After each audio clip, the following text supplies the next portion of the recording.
Good evening and welcome, ladies and gentlemen, and viewers and supporters of Matchfit. It is a Monday night. That means, ladies and gentlemen, you know what it means. It means we're back at Rainlight Racing for their 2026 LMU Series 13, ladies and gentlemen. Yes, 13. And tonight, I think it is round 5. We're at Le Mans tonight with the Rainlight Racing boys. Thank you, Sim Blacks, True to Life Racing Designs, Cossie 43 and Mr. Grippy. And thank you, viewers. And look, who is right by my side? As always, none other than J-Man. But again, tonight we have Isaac Ichikawa in the booth, I think from maybe Brisbane. He's around the corner from me here somewhere. How you doing, boys? Welcome to round 5 here. Evening, Davo. Evening, Isaac. How are you, lads? Yeah, good, thank you. How are you? How are you guys going? Good to be here. Like Davo said, round 5, Le Mans. Looking forward to this one. It's a little bit of a journey getting here, but we are here. We are here. Right, that is correct, ladies and gentlemen, and the boys are just about to roll out. Yeah, a little bit of a change up in qualifying format for the Le Mans round here at round 5. Viewers and obviously those both my co-commentators in the booth. This is a 20-minute session, but it's an all-in session. So due to the nature of the track, the length, so to speak, all the cars get to go out together. Qualifying rules still apply in class. However, hypers effectively get an opportunity to wave on by based on the sheer speed difference. Obviously, they've got to pay a little bit of respect to the racing lines and the drivers around them. However, standard rules apply for qualifying as far as the GT3s. I think very limited passing under the qualifying format, but you will see effectively the totem go ballistic, boys, over the next 20 minutes as we see the guys just sort the pecking order out here. And look, we've had a little bit of time to digress off of the live stream, haven't we, lads? And look, a little bit of factual knowledge going to come to you, but a little speculation as always as well, and potentially an opportunity somewhere close to maybe halfway through the race to touch base with one or two drivers out there and just see where they're at. And look, I might just pass it back to you, Davo and Isaac, because I'm sure you both got interesting points to bring up already. Isaac, I know you're well in tune with potential strategies here tonight. Mm-hmm. Yeah, that's right. It should be a great race. Just weekend gone, we've had the real life Le Mans 24-hour, but this is not quite 24 hours. This is an hour 30. We can pretend it's 24 hours, so can't we, boys? Of course. Yeah. But hey, look, 6 hypercars and 20 odd GT3s. It should be good. And as we were talking off air, Le Mans always seems to bring a little bit of strategy into play, and whether that be through the hypercars or GT3, that will be interesting to see. But yeah, do keep an ear out and see who we do bring into the box, into the hot seat through the race, just to see what their strategy may be. Absolutely. And one of the strategies is to get some temp in the tyres. So we just pick up on a bit of footage of the boys running down Mulsanne there and busily weaving Noah Reid, one of those in one of the GT class cars there. Steve Cross in the background actually can see pretty much all of them doing it. Look, time will get away in this qualifying session, albeit 20 minutes. Very vast piece of racetrack, and so these guys obviously want to get some temps in so they can get some indicative times, I think, in that first flying lap, viewers. So yes, as you can see, there a lot of action going on track. Yeah, now guys, can we just, obviously the cars are all cycling up. Chris Fraser took the opportunity to get that hypercar out there, I believe, first of the pack, and he's coming around the back sector at the moment just to get underway. And one of the things I wanted to discuss with you boys is, you know, the tyre options here, obviously at the moment. So we talk about tyres and the ability to make temperature and these things. And, you know, there's a lot of straight lines at Le Mans, and I'm not sure without excessive tow or something going on that actually make that much temperature in the straight line. However, very mixed bag of tyre selection out there. You can see Nathan Bewley, by my calculations, out there at the moment on a set of mediums. And we have Goddard, and he has gone for George Goddard, by my calculation. If you can just double check this with me, David, because I know you got a little bit of new fancy software going on, and I thought I might just plug that out there in case you have got it running. Is actually running a bit of a hybrid combination, is George Goddard. So if I just bring him up on my list, where is Georgie? So there he is. Goddard running Okay, a so hard medium. I think that's what you're yeah, showing. but he's actually running a medium, and a hard. So took us, Isaac, you're in frequent times more closer to the driver's seat than we are. It appeared like he had 3 mediums, 1 hard. Is that an option? Is it? Yeah, I think around Le Mans you've got a couple options. You got hard, medium, and I think possibly softs. Yep. But definitely softs around here during probably even qualifying. They might not hold up with how fast and harsh the Porsche curves may be. So I guess I've just gone for a medium, somewhere in between the sweet spot between a hard and a medium, a soft, I mean. And so across the axle as well. So that's interesting. Yeah. So we've seen it frequently, you know, in the recent past, where they've opted for maybe the fronts to be the hard and the rears medium, and the last few rounds, certainly it's become no secret that the drivers are opting for. But that one there really stuck out for me. And then, interestingly enough, he's gone back to the pits now, and he's gone for a medium front left and soft everywhere else. So went on a cycle lap to George Goddard. So the games have begun, lads, and we talked about this. Yes. We're going to talk about this a little bit more when we unpack what will be the strategy and the formula here for the Hypers and the GT3 cars. We will give the GT3 some love shortly. However, we do know that the Hypers are probably going to generate a lap time a little bit quicker in this qualifying session. But, you know, just the option around the tyre when it comes to race trim, and it'll look very, very different to what we're seeing here at Quali. So heaps to unpack, and we will endeavour to do our best to try and unpack that for you as we go. But straight away, Chris Fraser, just having a look at his sectors at the moment. So 32.9, 81.7, 81.3, sector 2 for Robbie Mitchell.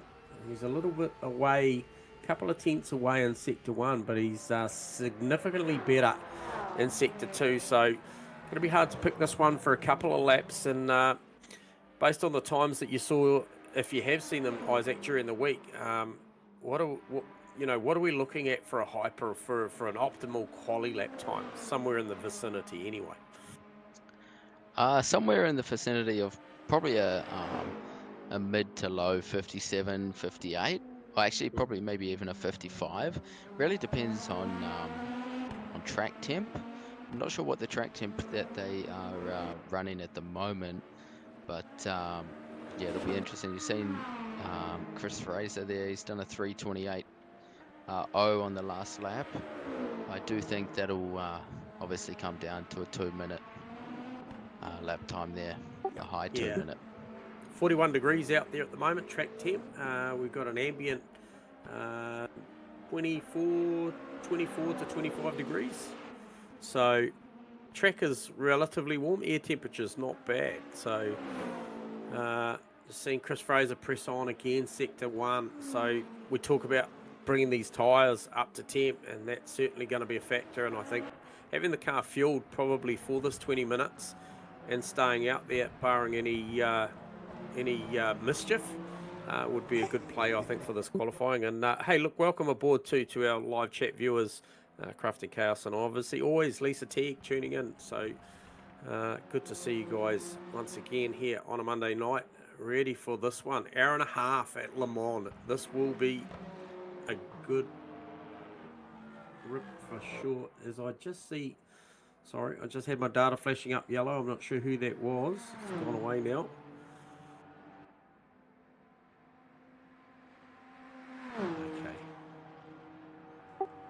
Last flash would have been Georgie Goddard there, Yep. J-Man. Yep.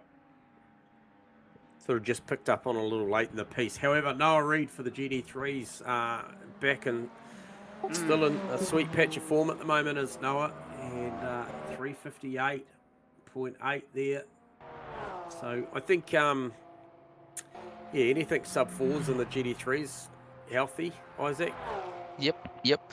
Looks like about on par for Noah Reid there. Might be able to get into the 57s, low 57s, possibly 56s. But yeah, it'll be definitely interesting. And another thing, I don't think the hypercars will come into play with the GT3 guys. They've still got 10 minutes left on the qualifying, so they may come in through to a couple of the back markers, but they definitely won't come into any of the guys out the front in the GT3 class doing their qualifying laps. As we pointed out at the start of the stream, this qualifying is a little bit different. All classes are out on track, so you can see the GT3s and the hypercars are on track, apart from normally how they do it is 10 minutes and 10 minutes. So you'd have 10 minutes of the hypercars, and then you'd have 10 minutes of the GT3. But this one, as you can see, is all for all.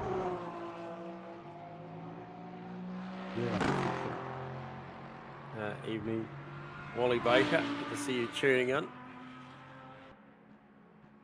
It's a nice little group there. Noah Reid, Steve Crossan, Ken Dugdale, GD3s, all in formation here in this quali format at the moment, and that's probably not a bad play. I can imagine there's a fair bit on offer in the draft in these things. And they're all on very, very good pace as we look to those times for Reid, Crossan, and actually Gunther Rowe. So 58.8, 59.2 for Crossan, and a 59.6 for Gunther Rowe. Matty Clark flying out there on his own. Does have Pete Dawson tucked up and behind him, and he is behind him on the timing tower at the moment as well. So maybe not close enough for a draft at the moment as PD, as we see Morgan Gibbs now on the fence. Heavy contact down there. Goes straight back to the pit lane. So such a long out lap too, guys. That would really cost you in this qualifying session as he quickly gets that Lexus back going again out of pit lane. Yeah, definitely, it's a long out lap, especially if you're running cold tires, even longer. So I'd say he probably only gets 1 or 2 hot laps. Gibbs. Yep. Yeah, so once again, like I said, interesting that Nathan Bewley, the only hyper out there running the medium configuration. We know that Nathan comes generally pretty prepared to a Monday night, would have done his homework and opting for the medium situation. And like I said, going to bank those laps. He's 3 in already. For me, the one that's still reaching for the toolbox, I think, maybe in a little spot of trouble, is George Goddard. And this is the car, the 93 car that is running this oddball configuration of a soft-medium combination. And he may know something as well. Couple of personal bests out there, but that wouldn't be hard because there is no recorded time out of the 2 laps that he has done so far. So time's ticking. 7 minutes remain out of the 20 minutes that was available for the session. So saw the nerves will be building for George as he comes up behind Ben Goebel and the Mr. Grippy Mustang of our sponsors and supporters for the series. So good to see him out there. And where is Ben? Ben is 12th in class at the moment, 18th outright, in there on a 4:05.7, getting a taste of Le Mans. You know, I will say as well, George is running a new paint job on that car. It's different to last weekend, or last week's paint job as well. Yeah, nice. And for those of you regular guys that are tuning in, I'm sure you'll be aware of what's on the screen. That Davo's been hard at work behind the scenes and got all his fancy stuff going. Bit of weather widgets going on and some sectors as well. I'm sure you all appreciate the extra information that Davo's managing to provide. Well done, mate. Yes, we do. Get sorts of jazz going up on the totem here at the moment now. There's the energy ratings of the cars currently, and we were just discussing the tyres, and obviously George Goddard with oddball configuration, which also shows on your tower there, plus much more, ladies and gentlemen, as we'll see throughout the race. But yeah, awesome stuff. To get a little bit more information to the viewers. J-Man. Oh, Robbie Mitchell just had a big incident there. Just there was a heap of grip until there wasn't, and made the fence pretty hard. And 5 minutes on the clock burning. It'll be interesting to see if he decides to bring that one out again. He is at the top of the tower at the moment, holding a slender lead over Chris Fraser. It is very tight. What is it? A little under 4 thousandths of a second or so, 400ths of a second. So, yeah, not a lot in that. Good, J-Man. And yeah, and not that far actually up to Teggles there either. Hayden Tegg with a 328.199. Yeah. And just gets that thing off track there in the background as we spoke about in Bewley. Like you mentioned, J-Man, no sectors showing. Where is he? Oh, it's because he hasn't got through the first timing point. No, he's literally just come back to the pit lane for literally this will be his final opportunity. He'll get out and across the line, and hopefully there's enough overrun time here server-wise for him to complete that, because I think he's going to need that. However, an interesting little battle going on at the moment. Noah Reid still leads the way on a 57.9. Isaac, your knowledge, he called that potential for him to drop into the 57, so well called, mate. However, Ken Dugdale, impressive lap there on a 58.9 to go and share the front row with Noah Reid provisionally over Gunther Rowe, Steve Cross, and Harry Lawrence, Matty Clark, Pete Dawson, Martin Richards, Joseph Marnie, and Ken Worcester. Good on your wheels. That is the top 10 provisionally for this qualifying session with a little under 3.5 minutes remaining. So good stuff. Good to see those two 777 esports cars there, 11th and 12th, Phil Davis and Sam Carson. Yeah, and a big shout out to Ken Dugdale. Streamed probably about 8 hours of the Le Mans on the weekend, so shout out to Dugdale for doing that for those of us in the Discord, so appreciate that, mate. Nice. Boys got a bit of a watch party going on. I'm sure it was a lot of fun. Yep, it was good times. So nice to see you up in P2, Ken, and not to factor out Matthew Clark. I'm sure he'll be one to watch in the later stages of qualifying. There's a few there, you know, like we could mention. Obviously, Crossland doing well, just tucked in behind Gunther Rowe there at the moment. But we can't rule out Lawrence's performances either, who's currently sitting in front of Matty Clark time-wise. And then the silent achiever that is Pete Dawson, actually just tucked in behind those boys as well. Obviously Joseph Marnie, we seem to like the pace out of him when he's getting it right, is pretty top notch as well. So there's there's definitely still a few names out there that we can't ignore. Lawrence on screen at the moment. Time is a ticking, and he is only just getting around the final sector of the circuit. Like Damon said, I'm not sure how much overrun is set to the qualifying session, so I would expect he'll be lucky to get this lap in. Practice all the same though, boys, as we see most of the hypers already in the pits. J-Man. Yeah, just monitoring the live deltas actually on a couple of the drivers. Matty Clark's been up and down in the green and then back to the red. He's currently at around about, I'm going to say, a couple of tenths, maybe 2 to 3 tenths up on his personal best at the moment. He would need significantly more than that to leapfrog Harry. Actually, he'd be close on that. Actually, he may really challenge Harry for that 5th spot. However, Crossland a little bit further up the road, and then we see these magnificent times from Noah Reid, Ken Dugdale come through very, very close to the mark as well. So it's good stuff. Just having a look, we got obviously Robbie Mitchell, Chris Fraser, Hayden Teague parked those things now. That's their quali done.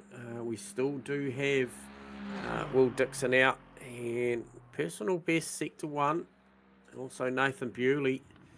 Not his finest in sector 2, a 32.6.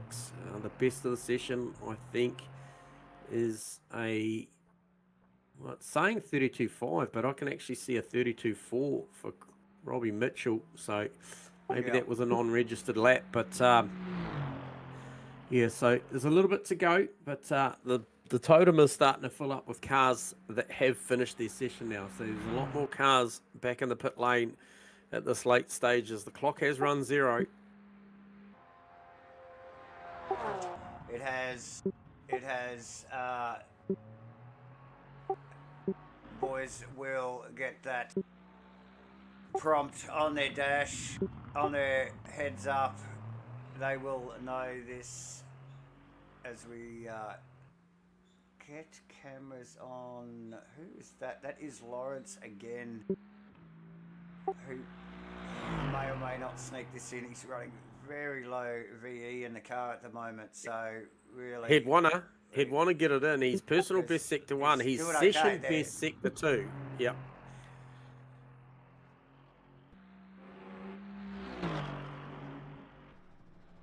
And there's no reference delta up for us at the moment for him as to how far up he is on his own. But it looks tidy. It certainly looks fast and tidy. One of only 3 cars out on track, Dixon, and I think it is Tegs, or is it Bewley? Hang on, it might be Bewley out on track still. But here we go. Harry Lawrence really getting stuck in here in the Aston here. Up on 2 wheels. He's cooked it. Final corner. Still put him up with an 8-2. 3 positions he climbed there, I think, from behind Crossland into, where is he now? In front of Dugdale. So that puts him on the front row for the GT class and cars. splitting the Porsches as well there, Davo. So there you go. Nice to see. As we just watched Bewley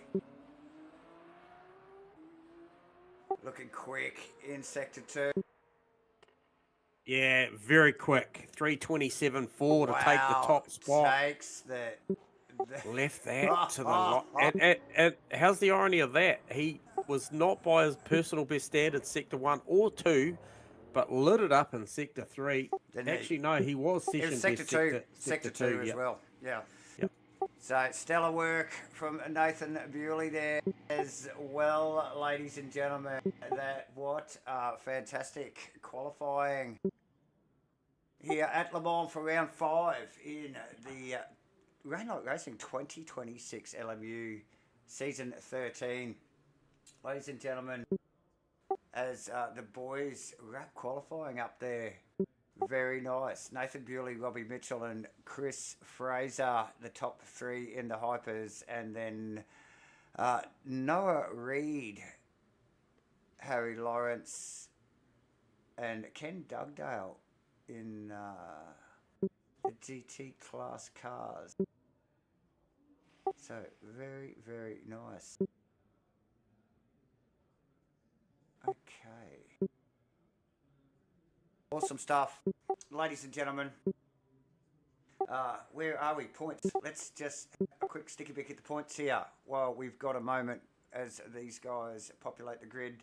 They're in the hypers. You can see there's the top 10. Nathan Bewley leading the way in the Alpine on 191 points, but it does look like a reasonably close fight between himself and Fraser, guys. Yeah. No, definitely. Yes. There's still plenty to play for there, and obviously Nice. Will Dixon, Robbie Mitchell, nice and close as well. So still plenty to play there, and Yes. I'm not sure what the point structure looks like for these longer rounds, but whether it changes at all, Isaac. But once again as well, another literally 2-point swing after that as well, and we lean towards GT3's Noah Reid. 4-point swing now over Gunther close. Road. This has been building nicely. Costas Metcross absent actually a little bit lately as well. Yep. So this will give Matty Clark an opportunity to sneak up the grid a bit. And Pete Dawson right in there with him, 84 points apiece. So this is going to be a fantastic battle. PD and Matty Clark lining up from 6th and 7th on the grid in the GT3s tonight. So just watch that space. Plenty to play for. We are only at round 5 as well. So no reason to panic for the drivers yet. However, they do got a week in, week out turn up with their best performance. Yeah, that's right, J-Man. It's all to play for. I mean, doesn't matter if you're outside of the top 10 or if you're P1. You know, as we've seen, week in, week out, anything can happen, and you play a good VE card and you're back into it. So especially with the 1 hour 30. It'll be interesting to see how these boys manage that for sure. Has some fancy graphics just flash up on your screen there, ladies and gentlemen. Just rolling through the field there. What have we got in, actually? It's about 23 cars or so, I think, here tonight. Maybe 24. So good solid field as usual. The 6 hypers, and a solid showing from the GT drivers as always, and it's gonna be awesome here at Le Mans. Again, I can already see on my data as this just finishes up there. The tire, the funky tire sets going on here already. Yeah. So awesome stuff. As the boys ready themselves here, let me see if I can just bring up that tyre combo there again. Guess who it is. Georgie got on there, just shaking it up. Yeah, he's ditched the softs for a hard-medium combination. However, the top two, the front row, they've both opted for the hard combination. That's Nathan Bewley and Robbie Mitchell. So it's interesting. And Chris Fraser, Tegg, and Dixon, both on a medium configuration. And then we get back to, as you mentioned, Georgie Goddard there going with a hard-medium config as well. So expecting a little bit of wear from those fronts, and probably going to ask a lot from the rears on a medium config as well. So we'll look to see what this looks like. This will be a game of chess out there for strategy, fuel saving, and tyre consumption as well. So full field, 26 drivers, ladies and gentlemen. We are about to go green. Round 5 here at Le Mans for Rainlight Racing's 2026 LMU Season 13. It's going to be a cracker. 130 minutes. Did I say that right? No, it's not 130 minutes. Hour and a half, ladies and gentlemen. 90 minutes. Fuck Yeah. off, 90 minutes. Yeah, I know you'd stay here longer, Davo. Well, look, I've been here longer than that already. So you know that. But we are about to go green here. Fantastic scenes. What a stacked field. Loving It what I'm is. seeing here. Look at it. It's mad. 26 cars on a track with a very slow formation compared to what they're going to kick off with any moment, guys. Through the Bewley leading the way over Robbie Mitchell, sharing the front row with him. Chris Fraser, Hayden Tegg, Will Dixon, George Goddard, no leads the GT class, and immediately Goddard up on the side of Teggs there, and look at the top spot, too wide. It's Mitchell over Fraser. Contact, that's Robbie Mitchell and Chris Fraser. Bewley runs on the chicane. I can't believe Fraser just recovered from that. That is amazing. There's be a little bit of redressing going on there as we. Very interesting start to the race. We knew it was going to be epic. We didn't think it was going to be like that. Yeah, and Matty Clark got a ripper start too, boys, in the GD class. He's up 3 spots already, up into P3.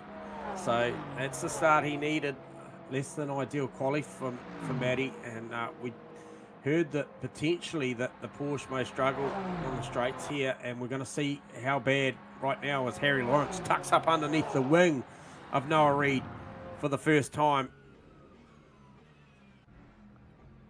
I will say I'm not sure what happened to Gunther Rowe at the start of the race there, boys. Seemed to drop off, so we've already got involved in an incident there on turn 1. We will actually get back to a couple of those incidents there. I think.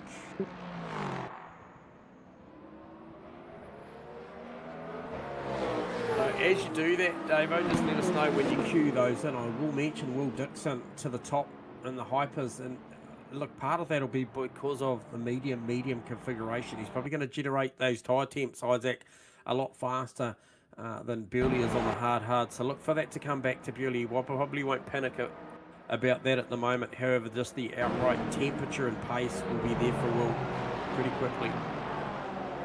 Yep, that's for sure, J-Man. And, you know, I'm 99% sure Bewley will probably be fuel saving. I did hear that you could do a 1-stop, or if you weren't to fuel save, you could do a 2-stop, and the second stop being a quick splash for fuel.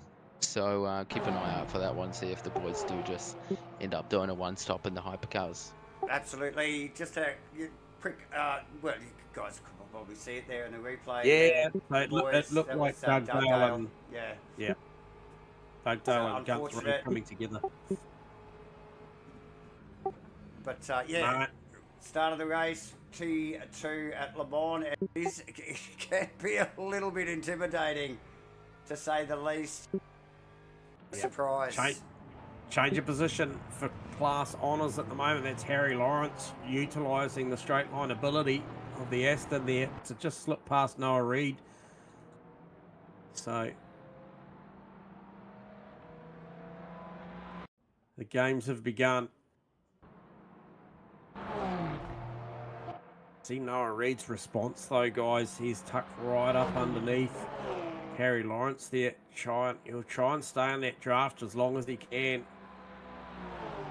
Bush won't lack anything through this back sector, Isaac, but it's all about the Mulsanne, I suppose. Yep, that's right. I would imagine, as we see Noah Reid just getting a little bit loose there in the Porsche curves. Very easy to do, especially in a car like the Porsche there. But just as I was about to say, the Porsche, I imagine, has better turning.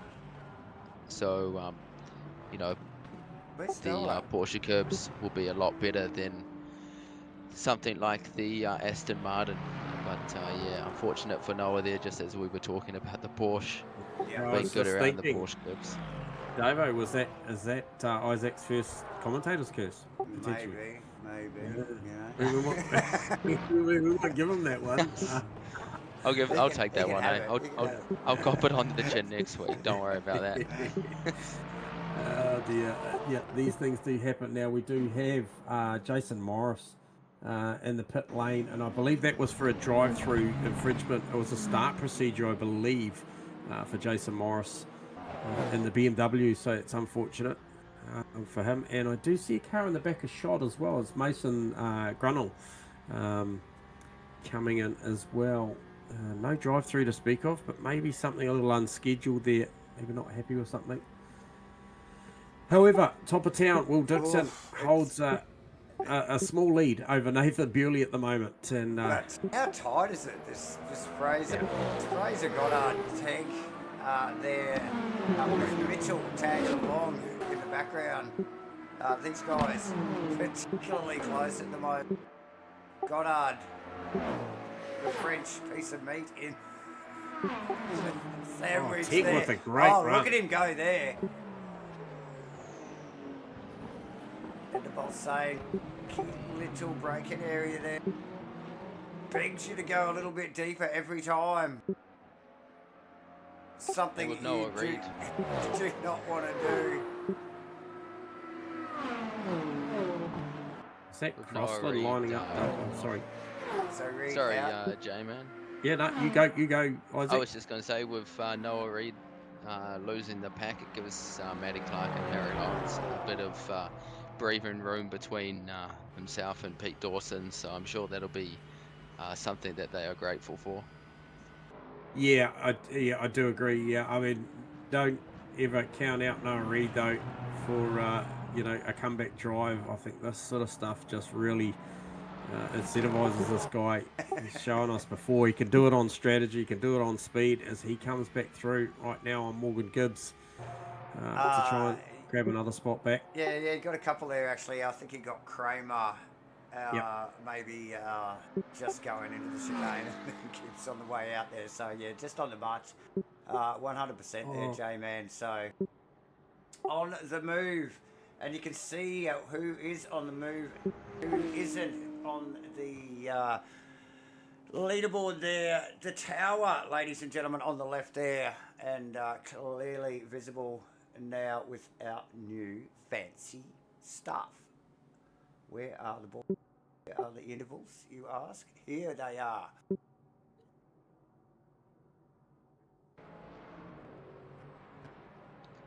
So I think that was Ken Dugdale, possibly, who hit Gunther, or Yes, it was in the Porsche. vice versa. Yeah, Yes. so it was Ken and Gunther that got together there. So Yeah, a little bit of a tag.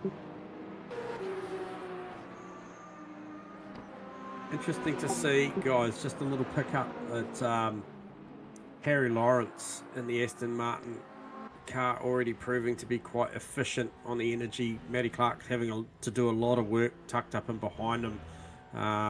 We know lift and coast for that Porsche down the Mulsanne based on the terminal speed that thing makes versus the Aston. However, he's right on him, but is costing him a little bit more energy to do the job. And interesting that Steve Crossland, in the same manufacturer as Harry Lawrence, running a very similar energy number at the moment. And, we talk about this frequently, and obviously it means a lot come pit lane time over a duration. And conventionally on a 60 it becomes quite important, but on a 90 it really compounds the importance of trying to get your strategy locked down. These cars, Isaac, the GT3 is likely to head towards maybe, what are you thinking? Sort of high 20s, early 30s, and low 20s to maybe 23, 24 versus the Hypers heading towards the late 20s in laps. yeah, I think just exactly pretty much what you had said. The mid to late 20s, and then Hypers early 20s. I mean, it's still early days. It really depends on how quick Will Dixon is lapping out the front. So generally in multi-class racing, it really depends how many laps the estimation of the hypercar driver does as to how many the GT3 class will do in terms of laps, which can be tricky. Which is why in these multi-class races, if I was in a GT3, I'd always add 1 or 2 more laps of VE and fuel, just to be on the safe side of things, because you don't know if you're going to do 1 less or one more.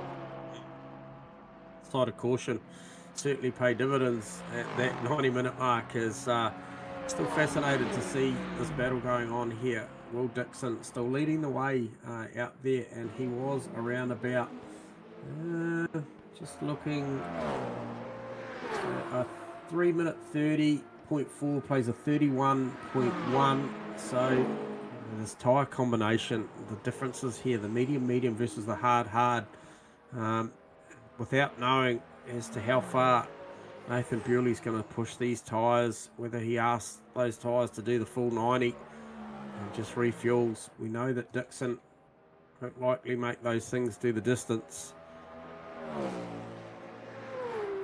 And we do know that Nathan is a bit of a fuel-saving master, so I do wonder if he is fuel-saving versus Will Dixon, who's just gone flat out.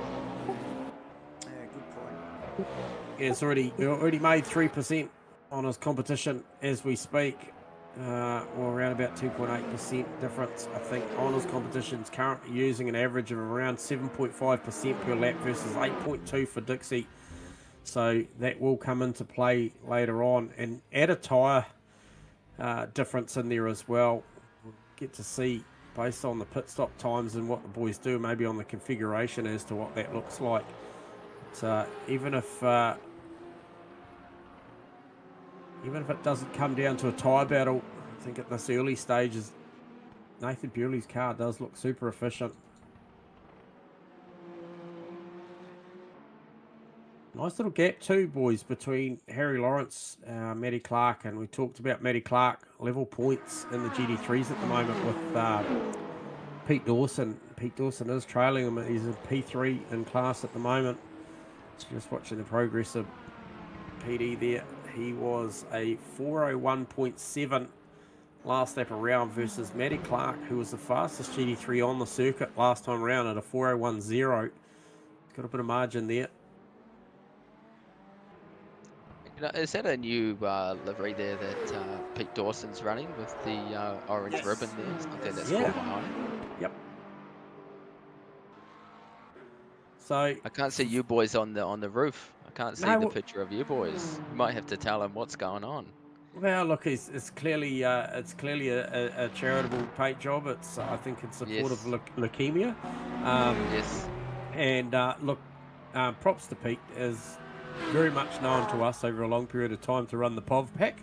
The white with very limited sponsors, and I'll tell you what, he's stepped it up this season, and you know, this is probably one of 3 different liveries that we've already seen this season. I think it's just growing with confidence, the paintwork on Pete's car, so it's good to see.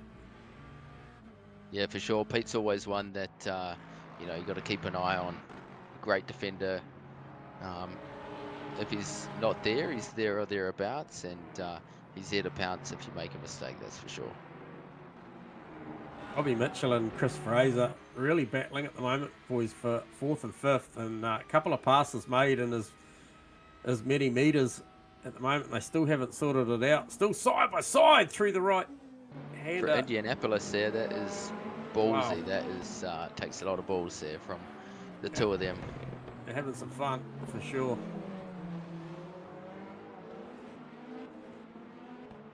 You see Ken Dugdale there. Just got to be a little bit careful when we see the yellows come up, because I think sometimes it's just a little bit of over-eagerness through the chicanes, Isaac, where you get a flashy yellow looking like an accident. It's just a little bit of a maybe a track sensor that just tells us that they're using every bit and a little bit more, as Gunther Rowe goes side by side with Martin Richards. Tucked in behind Dugdale with Crossland in tow as well. So that's a fantastic little 4-way going on there. And it got incredibly tight between Gunther Rowe and Martin Richards. That's going to give Steve Crossland an opportunity.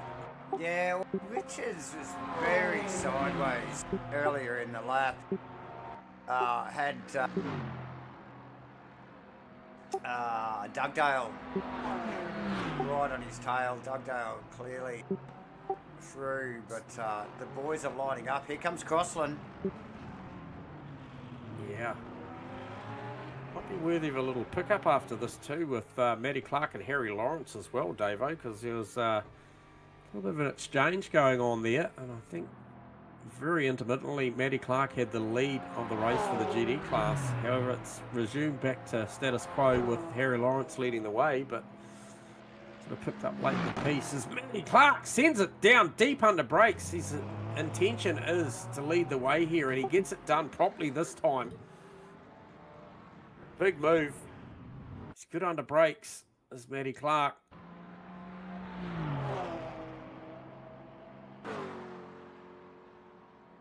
And if these boys do keep battling as well, it will slowly bring in PD. So Yeah. the longer they battle, the bigger the smile on Pete Dawson's face grows. And even Gunther Roken, Dugdale, Martin Richards, Crossland, if they battle, you know, it doesn't take long for that gap to close. No, and that is a good battle too. The Gunther Rowe, Dugdale, Richards, he's tuned into that recently, and yeah, plenty to play for there. I thought Crossland was a half chance of getting Martin, but look, he's just pressed on in there. We just got to keep watching those numbers as well. Crossland 64%, 63 for Richards, 64 apiece, I think, for Dawson, Rowe, and Dugdale. So the energy for the GD3 is very, very similar.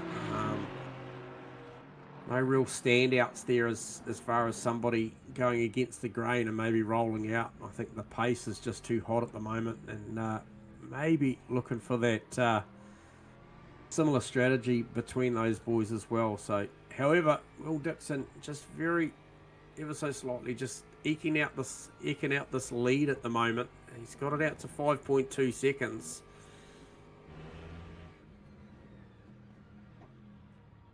Yeah, I think Will Dixon will be gunning for the all-in strategy, so he won't be, by the looks of it, fuel saving at all. He's just pedal to the metal and hoping he can build a big enough gap against Bewley. And I mean, when you're in the car, you can actually see how much percentage the drivers in front or behind you have, VE percentage.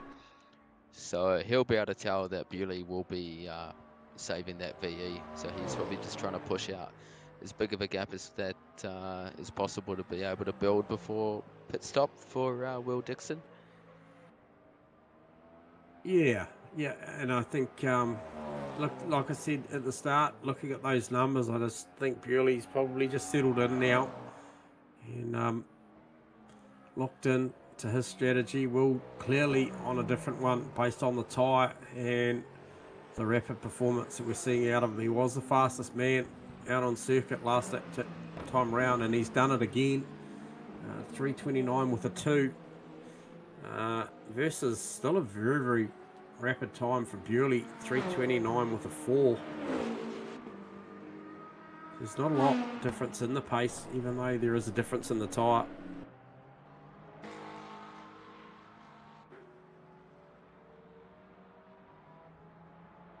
We might give Nathan Bewley a couple more corners. It's probably a little early, but I'm sort of a little bit excited just to get inside the helmet, and we might drag Nathan Bewley down here as he comes out onto the straight and just have a quick word and hopefully not upset his rhythm. Nathan Bewley, got you live on the comms, mate. You good to go?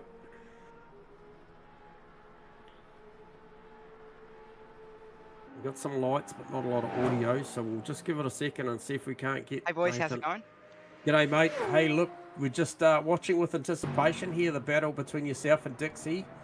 And look, alternate tyres. And oh, sorry, Nathan, mate. I did grab you on the straight.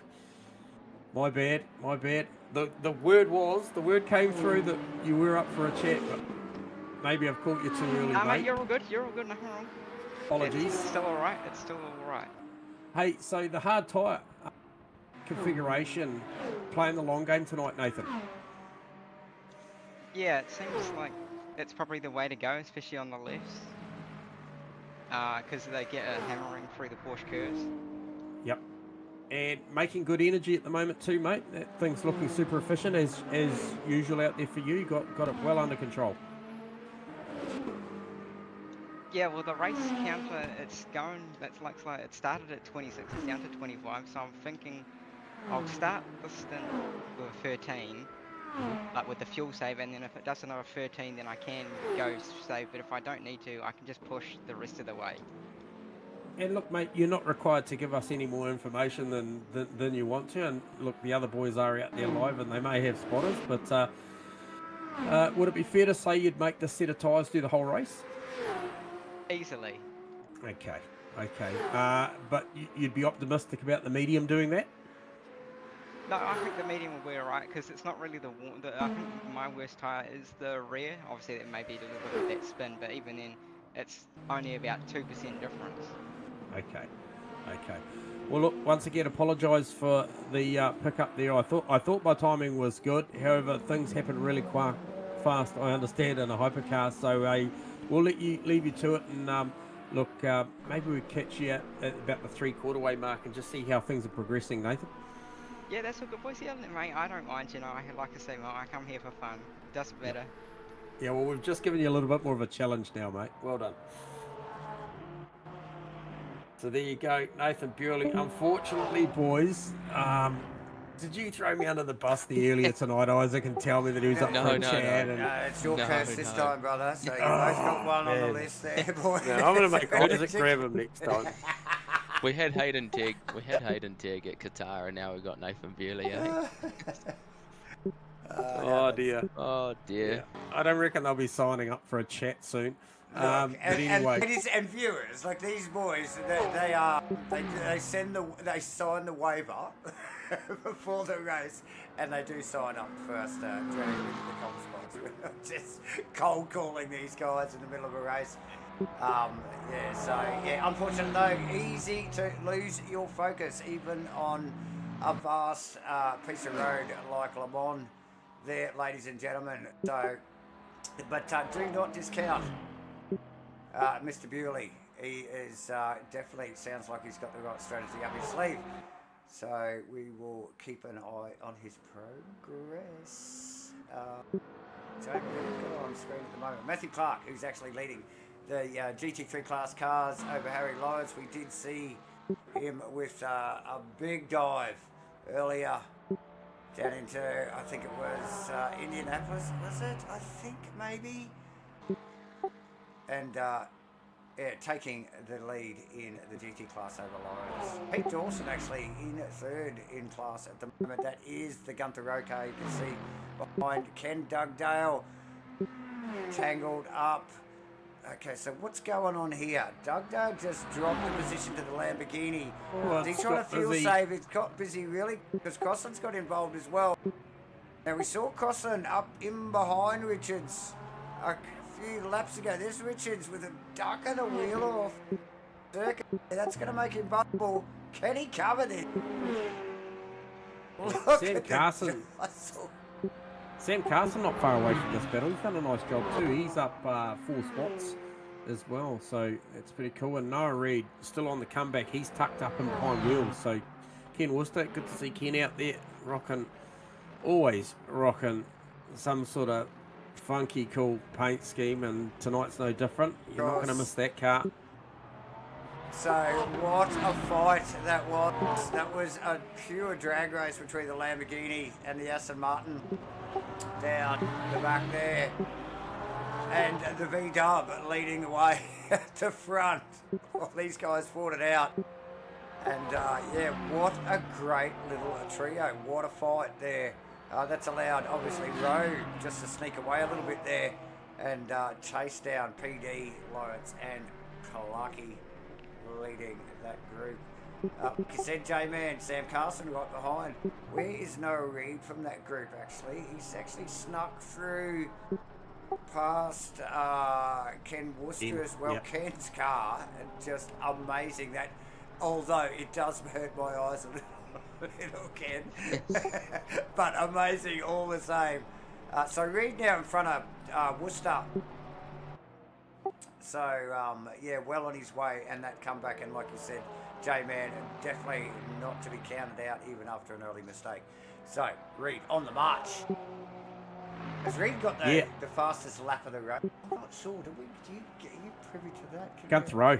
Gunther Rowe, there you go. Yeah, Gunther Rowe has it. Yeah. And Gunther's on the comeback now. He's, as well. Remember, he got turned. Yes. He's back to where he started. He's back to P4. Who's that? Steve Crossan, Martin Richards. They're at it again, and Crossan's going to prevail this time. And Sam Carson's in there. And all of a sudden, so it's just okay. We on? Oh, and it's still on. It is still on. So it took him a while to get that done over the Lamborghini of Richards. You watch the Lamborghini here on Carson when they come out of this right-hander here and they head down the straight. And this Lamborghini's quick. I saw Crossy pull out in the Aston on him earlier, and the Aston had nothing on him. He actually probably came back half a car length. But look at the punch in a straight line from this Lambo. Then he pull it up down the other end, and that is probably more the question.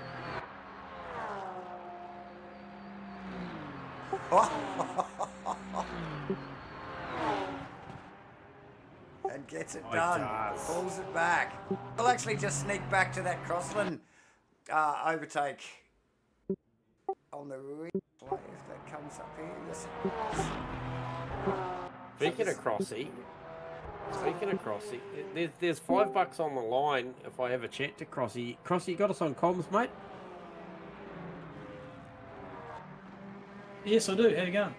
Mate, going fantastic. You're having an absolute ripper out there. Good battle with Martin Richards, and I had to get it done because Sam Carson was on the march up on the back. But look, having a good battle. Dugdale, Richards, yourself, mate. You must be enjoying yourself out there at the minute. The heart rate's up. I got the heart rate on the stream. It was up to 107, I think, was the highest then. Yeah, nice. You know, even the opportunist, myself, mate. I had Elvis on the chat, mate, saying that if I had a chat to you and you made a blue, it's going to give me $5, and I thought, well, any opportunity for a chat. But hey, look, cars making good energy. Yourself and Harry Lawrence, those Aston Martins really efficient out there tonight. That's the first I've noticed actually. I've just been head down. Bloody cars glued to my bumpers, so I haven't even looked at that. But yeah, thanks for that. Come back and give me some more intel. Yeah, no. Good work, mate. Hey, look, we're not going to hold you up. You've got Georgie coming through and the Hyper coming through, so we'll let you get back to business. But cheers for the chat, Crossy, and go well in this next phase. Cheers, mate. Damn it, he didn't do anything. But Elvis, you get to get your $5. You lot. Come on, we've got a race going on here, boys. Look, he chopped the wheel off there. Does that count? Too late. should have kept him on call for a little bit longer, J-Man. But yeah, you are correct, J-Man. Here comes the Hypers.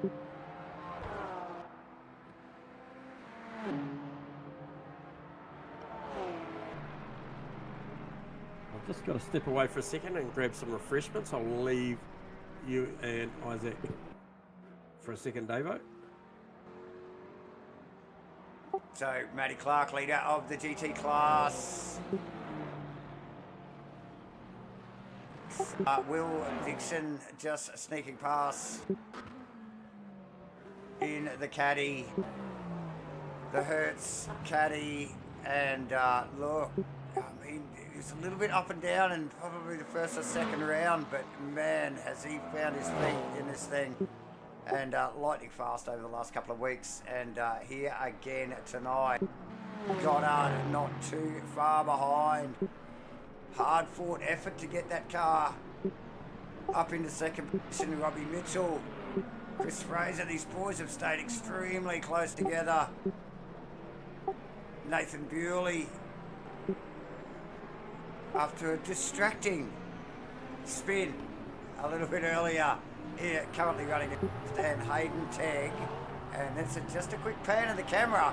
He's right there as well. Now, we did pick up on a replay a little bit earlier of young Teggles getting that thing all kinds of wrong, and I think it may have just slightly tagged the fence and turned the car around. but he's back on the march. Obviously, we saw that T2 malarkey that went down as well. So, you boys getting tangled up there. We will show you, because we can, how many positions they've gained and lost over the race so far. Coming up there on the tower.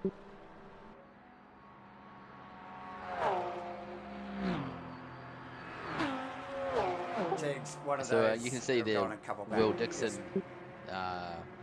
has gained 4 positions, and then Matt Clark's up 5 or 6 positions. So Matty Clark will be happy with that. And then don't forget about Carson. He's up 4. Pete Dawson's up 4. So it's a, Well, the standout's all got to to play be. for. It's got to be Roo. Surely, Mark Roo. He's up 7 positions. Oh, when we start. gotta be. Hey, so stellar effort and notable. Mr. Roo. Well done, Mr. Yeah. Roo. So doing an awesome job. There's a couple of guys, there's a few new names in here. We've got Henderson in here, Morris, as well as, is it a Grunsel? There's a couple of names that we're not overly familiar with. They may have been here over the last couple of weeks, but just getting some good laps under their belt now here at Le Mans in round 5 in the Rain Light Racing 2026 LMU season 13. Davo, J-Man and Isaac Ichikawa on the mics in the comms box here tonight. Isaac, always awesome to have you on board. I know you travel a lot. We actually do get to speak to you quite a bit because you're not near your rig a lot of the time. Yeah, that's right, Davo. I'm actually more travelling than racing at the moment, which is a little bit disappointing, but it swings and roundabouts, so I get to catch up with you boys and watch the racing. That's right. Yes. So it's not all bad. No, definitely no complaints from us. No, that's for sure.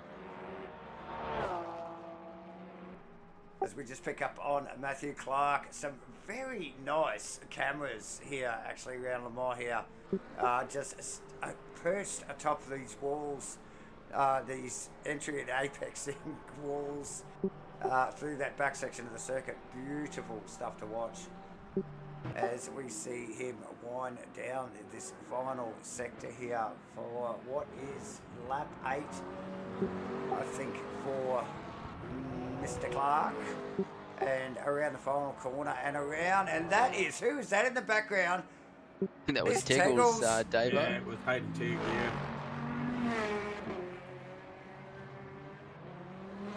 So clearly pushing hard in recovery mode there a little bit. We did just call his position only moments ago. It wasn't far off the boys, to be honest, but that has done him 0 favours, ladies and gentlemen. In the background, in the back of shot, you can see Dugdale over Crossland as well. That is for, where are they? They are actually, what, 5th and 6th, I think, respectively, in the GT class, and having a ding-dong battle. More hypers on their way for the boys, though. I think that Nathan on his way there too. Maybe it wasn't, Yes. actually. It was. Yeah, speaking of Nathan, fastest hypercar out on track last lap round at a 3-minute 30.1. So pretty much most of the other guys in front of him all running 31.7s, Oh, wow. a couple of the 31.43s.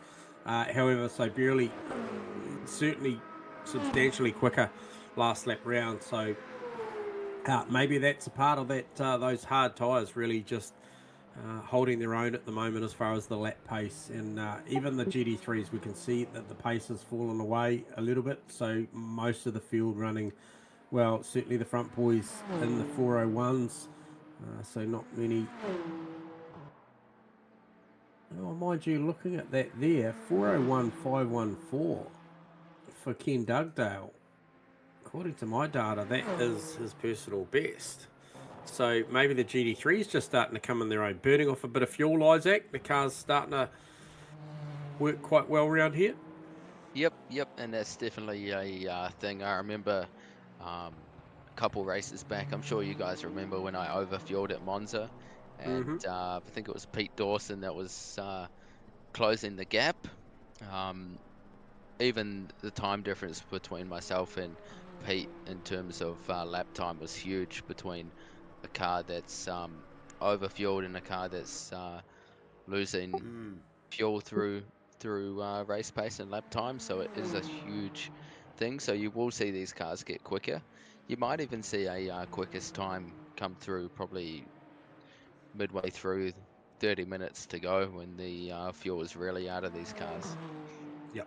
And potential positional change there. I think that was Gunther Rowe through on Pete Dawson. So Gunther Rowe on a nice little comeback. Obviously, we saw him with that lap 1 incident. He's just gone about his work over the last 35.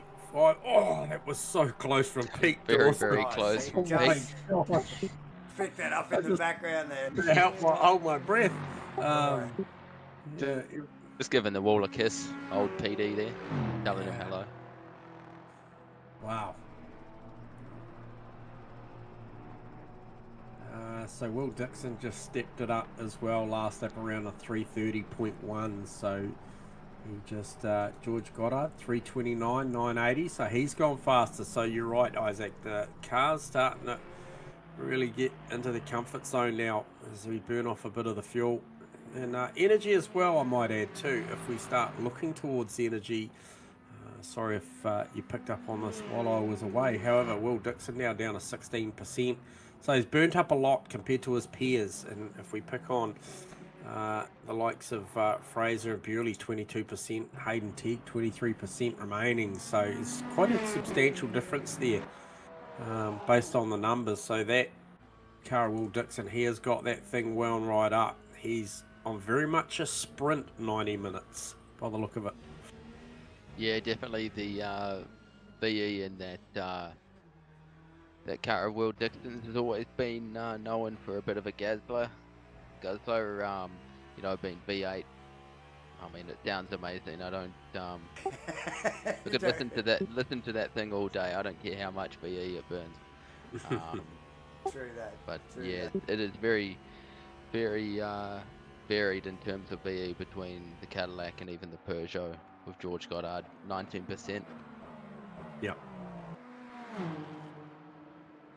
Should we take a quick ride with Will Dixon so the viewers can actually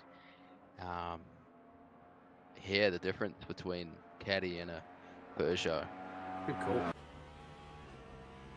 Especially through the Porsche curbs, will be interesting to see how much speed they actually carry through there, because I do know that on the replay cam it doesn't quite show you the raw speed of the cars that go through the corners that they go through, especially through the Porsche curves.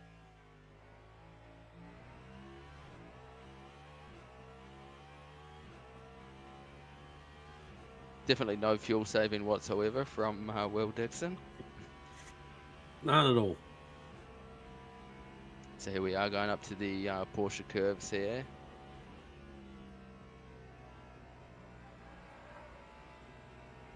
Tyre squeal there. Yep, full concentration mode for Will, sure.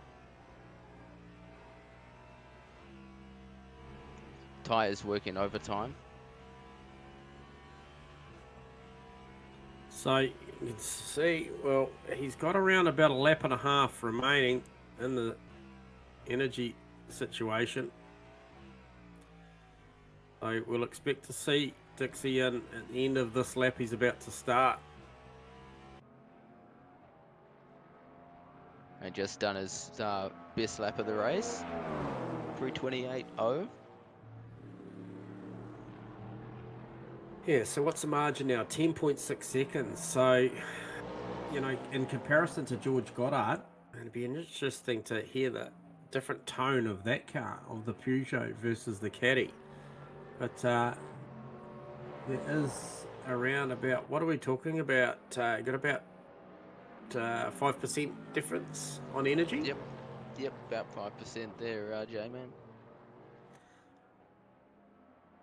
So interestingly, doesn't buy George Goddard another lap. It'll be very close because of how long Le Mans is, the lap is.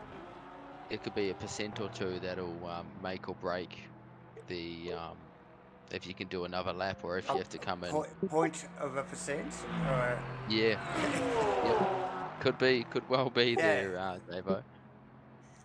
Yeah, I mean, based on the numbers, like we know that last lap round, I think Dixie used 7.8%. Goddard used 7.5%. So if we work on those numbers, what's Burley pulling? Wasn't he the master in? Yes. Yeah. So he's still at 7.6%. So him and Chris Fraser and Hayden Teague still very efficient. Hayden Teague's actually the most efficient out of the hyperfield at the moment on energy. And some of that could be mapping. And Bewley's tagged on the back of Fraser at the moment. Is he rolling out of the throttle? Yeah. Notable mention too, Hayden Teague. By my calculations, is a little bit left hand down.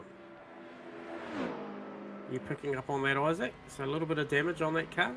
Yeah, looks like there's a little bit of damage. And in a hypercar, that'll definitely be affecting the hypercar. And even same if you, with no ABS in these vehicles, so if you lock up or if you have a spin, you can feel it through the force feedback, especially if the spin is bad enough where you get what we call a square wheel. So instead of a circle wheel, obviously, it turns square and you can feel every bump on the track, which is not what you want.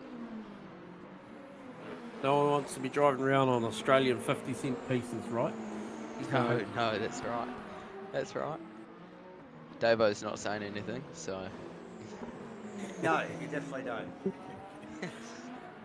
So a bunch of GT3 cars now have navigated through the pit lane and are all on their way out at the moment. We do have Croston, who got in and out with a 30.6, 36.6 for Martin Richards, 35.6 for Noah Reid, a 38 flat for Sam Carson, 52, 36.6 for Davison, and still a growing number there for Ken Dugdale, still in there for an incredibly long time, so maybe a bit of damage to consider out of that car, but 45.5 seconds for Ken Worcester. So Dugdale in there for an extended portion of time, 71 seconds on the jacks. And we do see the Cadillac from the lead of the race come in, so that is Will Dixon in the lane. See how long it takes for our Dixie to do a pit stop compared to Goddard. I know it looks like Goddard might be doing one more lap possibly. Yep. Or he might be coming in. He's where is he? Okay, so he's carried on. One more lap. Dixon's still on the jacks. Just gone past a half a minute. There he goes, 39 flat on the jacks. He re-energizes that thing back to 100%.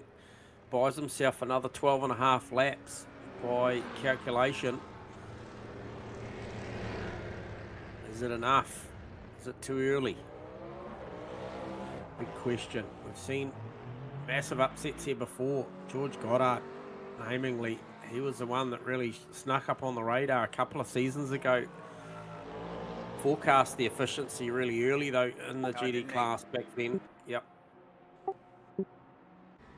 Yes. And just look at the closing speed.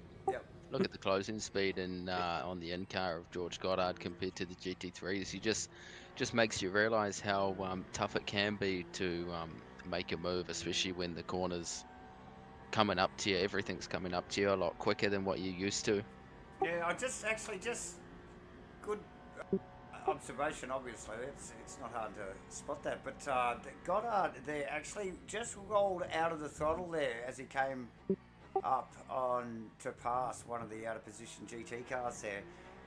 I think just because he didn't know which side he was going to go. Like the body language in the car in front of him just really wasn't showing a defined side of the track. And having to roll out of the throttle there just to make sure he got a careful and clean pass. So a lot going through these guys' head.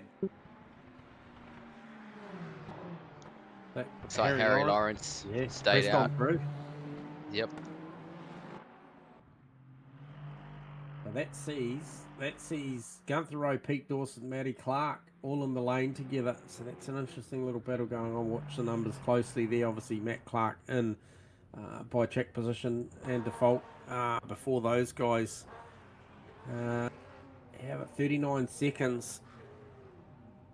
Very spicy exit from Matt Clark there. Nearly tagged it back. I don't know what was that PD's car or something. I think it was one of the Lexus there. He really did wick the Porsche up.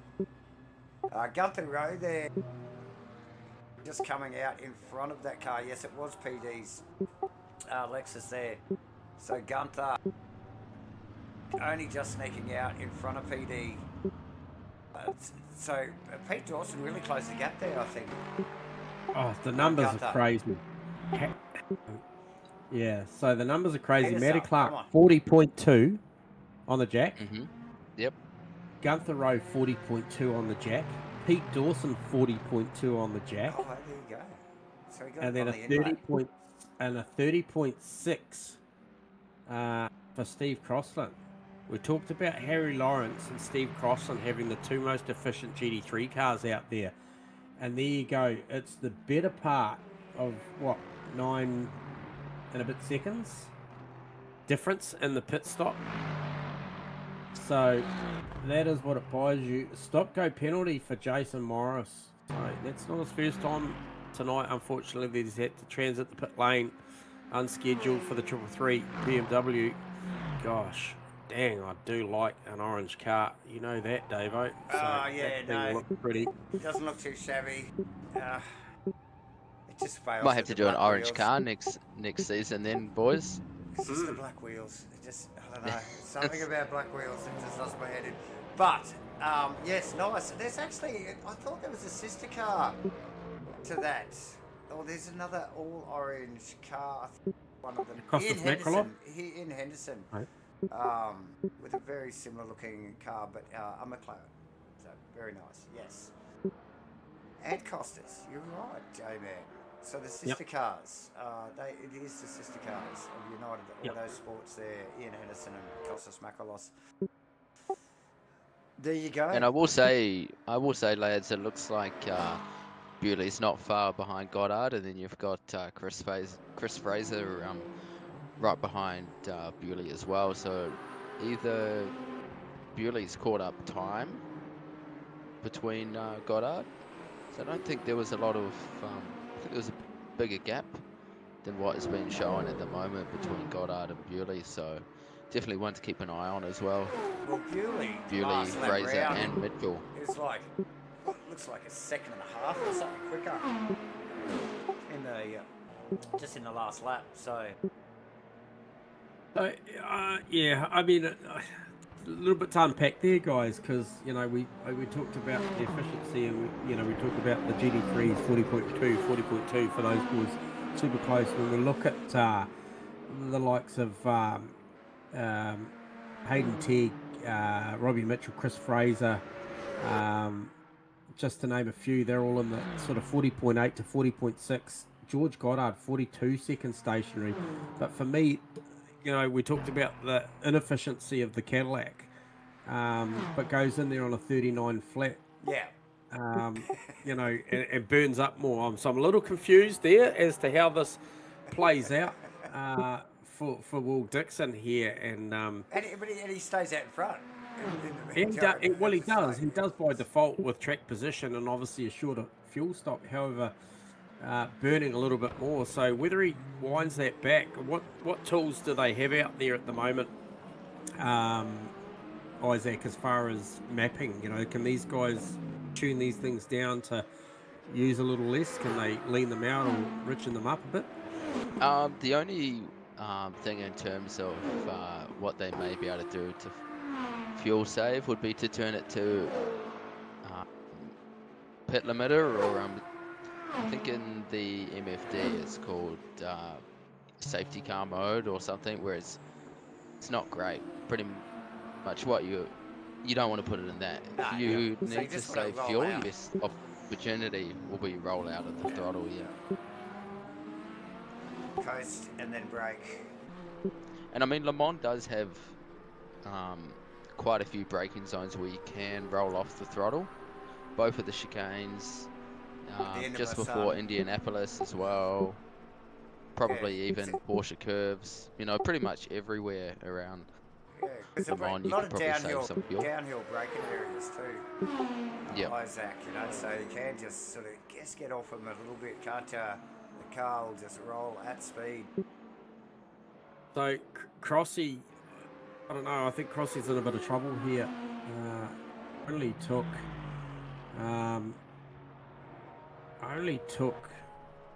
trying to pick up on that, but you know, by calculation, 52.2% energy only sees him gain another 6 laps in this race, and No, Reed's coming for him, Jay. I think he's a little shy here at Steve Crossan. Yeah, They it's might have not missed the looking mark good. at the pit stop there, which is unfortunate because, you know, he'll know that as a driver right now that, you know, as quick as he is out there at the moment, it's all going to come undone towards the back end.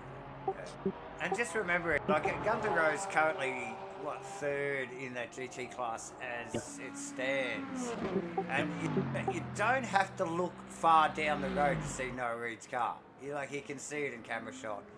Yeah. So we can see it just right there. So, this is gonna be close both, and we've seen this the past couple of weeks, haven't we, J-Man? Some really close finishes between not only the hypers but the GT classes, the GT class cars at the end of these races. So look, it's sort of shaping up to be a bit the same again, isn't it?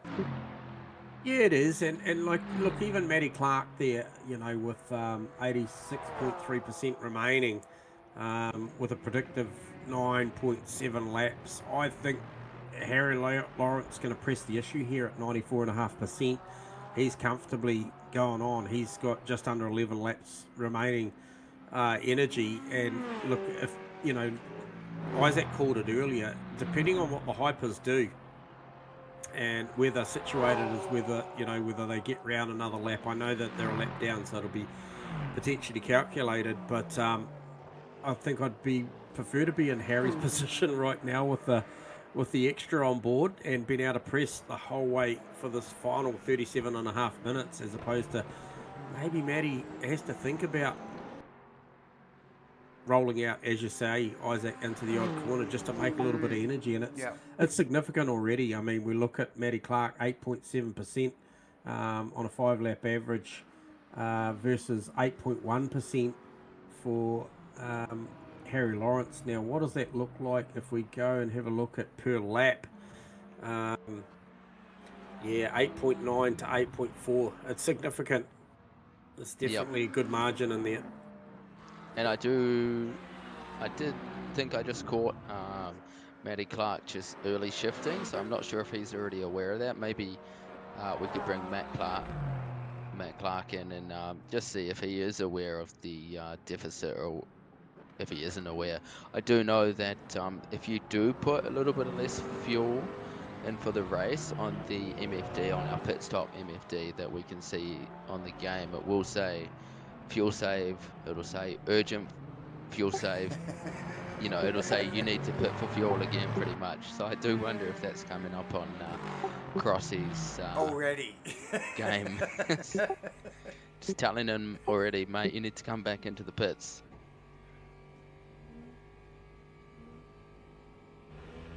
As we just get that little bit of in-car overlay that we are providing. to you guys, you viewers tonight, and you can clearly see that VE in the Crossland car down, well down already. So interesting stuff. Plenty yet to come. We still have over 30 minutes of racing yet in this 90-minute race here for Rainlight Racing's 2026 LMU Season 13, Round 5 at Le Mans. And it has been a pretty good race so far, boys. Very tiny little bit of shenanigans at the start of the race. Nothing we wouldn't expect from a good sized grid like this tonight. But everybody's pointing in the right direction, and we are starting now to see these strategies come into play as we just see Will Dixon sneak past Noah Reid and head towards, and you can see it there, Crossland in front of him. And then Matt Clark, Lawrence. he rolls right out of it, does Dixon. Yeah. Doesn't want to get involved. And Lawrence pipped Matt Clark, so it's Yep. now Lawrence, Clark, Yep. and Gunther Rowe for top 3, and Pete Dawson not too far behind. And Sue just commenting in the chat box below that Matt Clark is aware of needing to possibly fuel save. Yeah, and that puts Gunther Rowe potentially in the same boat too, right? So bodes well for Dawson. I would say Crossland, but Crossland's Crossland's in another boat of his own, yeah, I think. he's turned up in shorts and thongs to a Yeah. to a suit and tie event, I think, at the moment. Yeah. So Yeah. he's out there having fun, but yeah, unfortunate. So Noah Reid, he'll look to bounce back, I feel. Based on Well, based on Noah Reid's BE, does Noah Reid even have enough BE? no, Going 65%. there's a lot of guys I feel maybe short of the mark here. And this is what I was talking about with hypercars at the start of the race.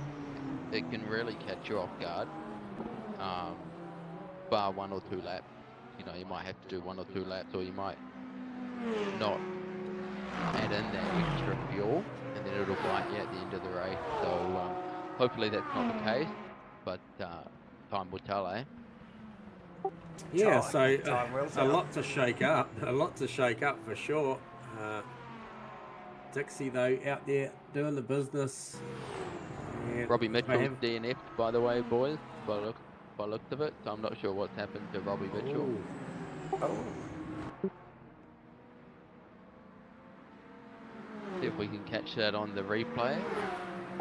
See what happened there.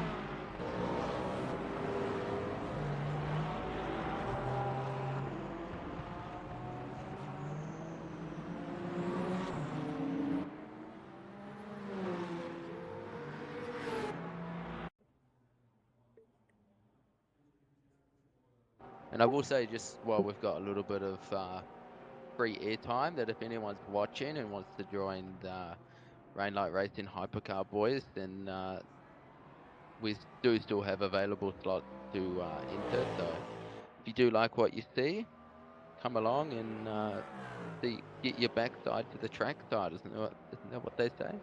That's the one. It is. Now, 68.2% remaining energy for Will Dixon. Leaves him about 8.5 laps in the tank. Lap 17 of a predicted 25.3. You great mathematicians out there, crunch the numbers, because I tell you what, I reckon Dixie here, and with a 9.5 second margin over George Goddard, the ability to roll out, maybe with 2 to go, and burn up some of that 9.5 to 10 second margin, I reckon we might be on a winning strategy here for Dixie. Opted for that medium configuration. Bewley really confident in his hard situation. Had that little moment. Has got Goddard in his sights and is lapping proper fast. A 3:32.9 plays Will Dixon's 3:35.5, and Goddard's 3:33.4. So this ain't done, but I think on the predictive numbers, and we talk about that 3:28.0 fastest hyper of the race was Will Dixon, currently running a 3:35.5. So I think maybe Dixie's already in management mode and calculating the numbers on the fly. We're going to have an absolute burner at the back end, I think, for the hypers. And we already just mentioned the inconsistent energy numbers through the GT3 class. A good handful of the top 10, I still think, is going to have to go one more time through the lane. And we know how long this lane is, guys, and what it costs them. You know, a good stop earlier on. We pick on a good stop. A good stop still took 64.5 to 65 seconds, and I'm picking on Steve Crosslands. That was a short stop. That was a short fill.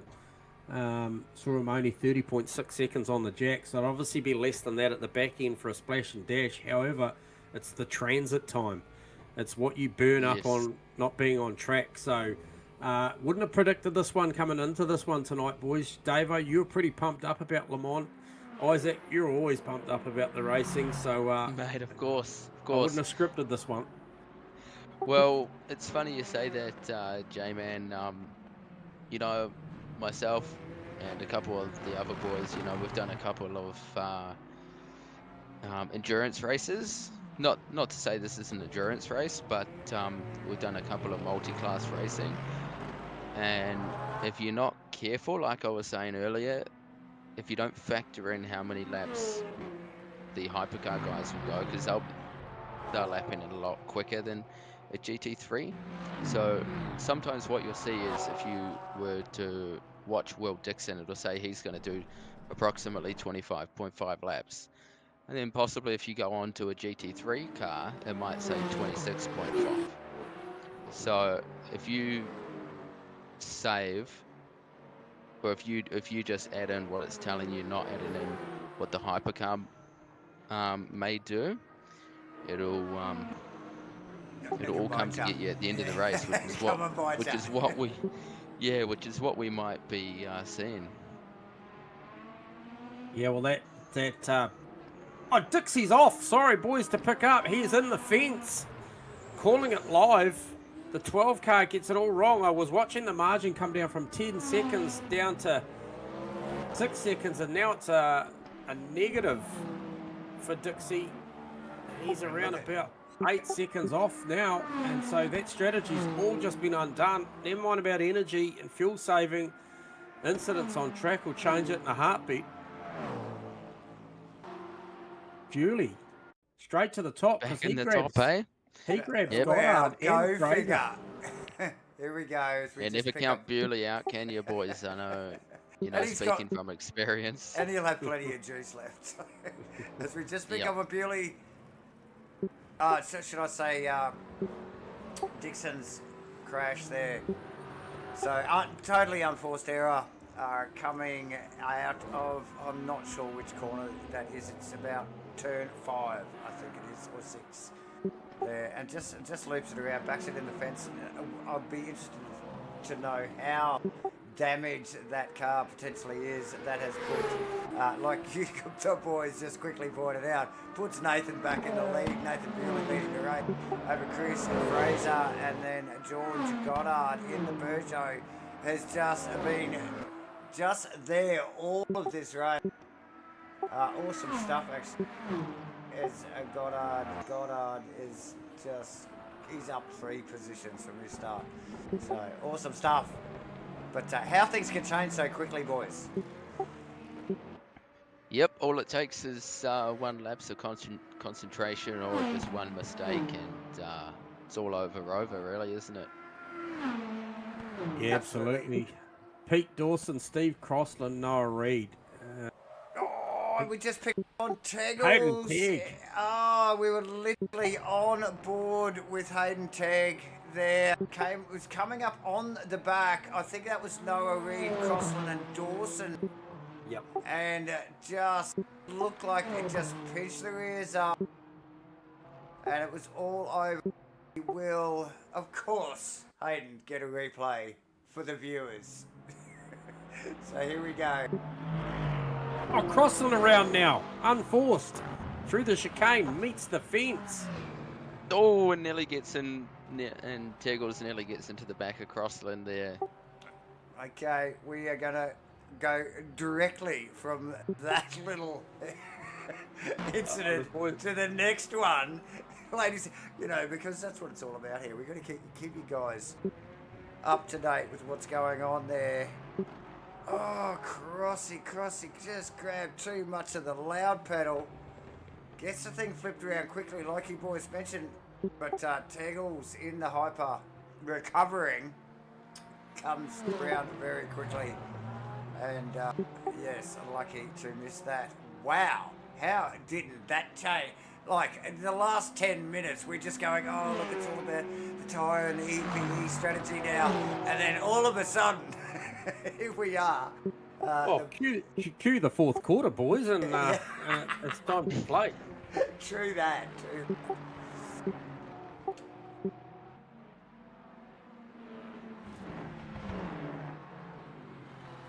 So, awesome stuff. Ladies and gentlemen, very exciting. Thank you for viewers, should I say, viewers for joining us here on a Monday night again for Rainlight Racing's 2026 LMU series. Hit like and subscribe. Support LMU in the process. Support LMU and, should I say, Rainlight Racing and Matchfit in the process. Make sure you click that like button, ladies and gentlemen. Wow, here we go. We are down with inside the final 30 minutes. The last third of the race. You guys were just starting to call out strategies and theories, and then it just went wild. The boys are quiet because they're re-punching the data into the Matchfit abacus and just trying to do a reset there. As we see Tag slide on past Harry Lawrence with Matt Clark in tow. Matty has not gone anywhere. So Lawrence hasn't been able to lose that Porsche out of his mirrors since taking that position back. 2 class acts. Lawrence didn't particularly qualify particularly well, and we did talk about that during qualifying. We knew we couldn't count him out. And here he is delivering now, leading the GT class.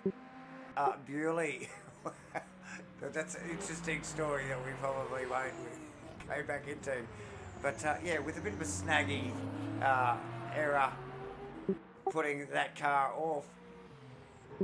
But now, look, here we are, Nathan Bewley. Been conserving fuel all the race and now leading boys. And has he got... He's equal fuel with Fraser though, isn't he, at the moment?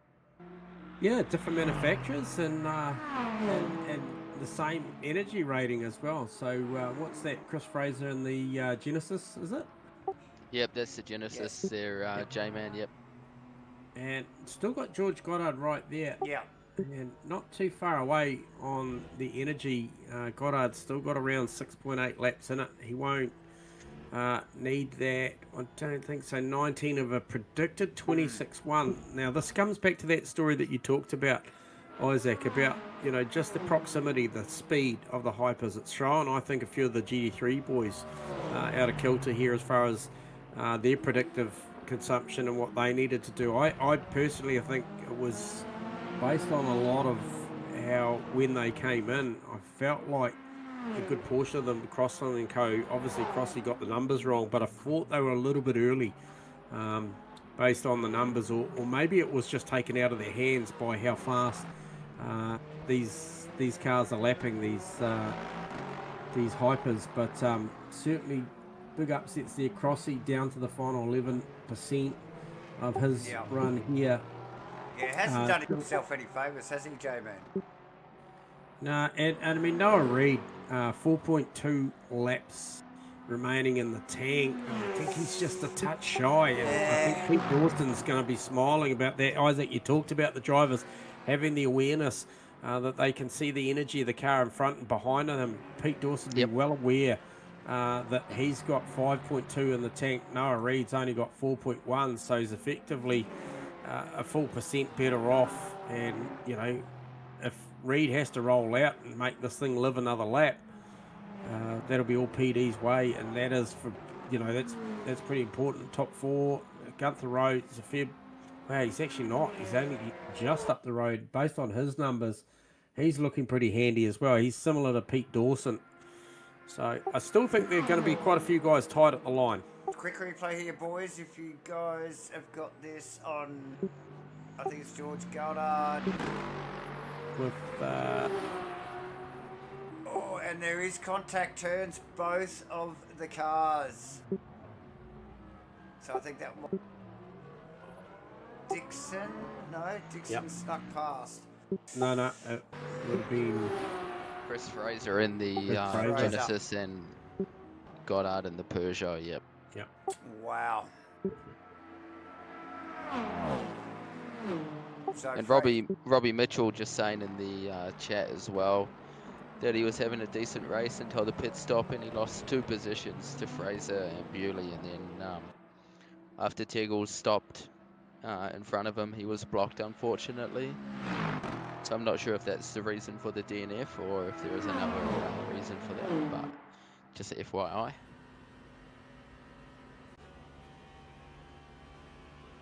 So yeah, some hard stories to swallow there, isn't there? From the boys. A tough race. When you think everything's going well there, as we just pick up on board there with Will Dick not taking the tidiest line there through those last couple of corners. Well, Goddard to range back up on the back of him. That's Fraser's car in front now. He was just trying to navigate one of the out of position cars. I'm not sure who that was actually. Back a shot, it was Worcester. Yes, Kenneth Worcester. So that's bunched that little trio back up to a certain extent. But Fraser's doing okay because he's not in battle like these two, side by side. That's Goddard. Dixie just like us, yeah, mate, if you want it that hard, you can have it. He's pretty good on energy. Oh, hang on. So he's got, what's he got? 5.7 in, predicting to go 26.1, so he's safe.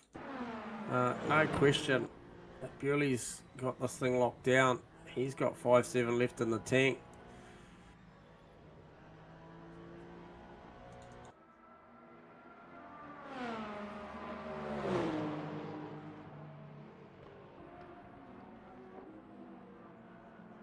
Yeah, Harry Lawrence absolutely nailed the run for the long run to save when he needed. But Noah Reid, Gunther Rowe, that's a good little battle formating out there at the moment. There's quite the difference on energy, and I've still got big questions about Noah Reid. 3.1 laps remaining, 27.8%. Gunther, I think he needs another lap. Gunther well off his speed, obviously, and Reid, no slouch, has gained somewhat, hasn't he, over Gunther in the last couple of laps. PD in the background, Reid's obviously stretched a little bit of a lead, and so Crossland, even with that spin earlier, he didn't lose any position, but a whole bunch of track time. And yeah, he's about to lose more, mate, because he's got to come into the lane. But Rowe will have plenty to think about as we look over the rear corner of the vet. Yeah, Pete Dawson. Can he do it? Yeah, Pete Dawson's the one here. I reckon he's in a good pose. He's got a little bit more on the board than these guys. Yep. And then also, does Carson have enough VE? Looks like he's got 27% as well, so very similar to Noah Reid. No. Is that Noah Reid pitting as well? Yeah, Reid's in. Noah's in. Yeah, here comes Crossland. So that's Carson, who will probably need to pit as well, and then possibly Martin Richards. Yep. Yeah, there's a few guys that are about a lap short of my Marnie calculations. as well, maybe. Is it talking about? No. Marnie's good. Marnie's good. Goebel. It's not looking hot either. Oh, there's a couple of guys in there that Yep. will definitely need to. Well.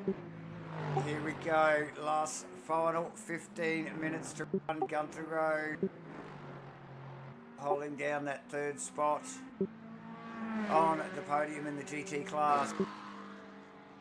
As is Goddard in the hypers. What an up and down race in the hypercars tonight, guys. It is just Can't keep up, eh? it's next level.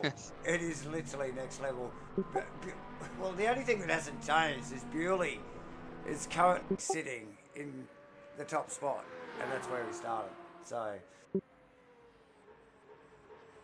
there you go. Actually, it's one of only 2 people that are actually doing that at the moment on the data. The other one is Ian Henderson. Quick shout out to Hendo in the McLaren. There.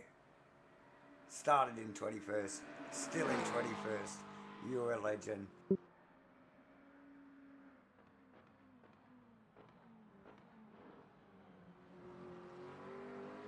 It's all about consistency, boys, on these long races. Just saying. Sure is. Sure is. Oh, Mark Root at the moment there.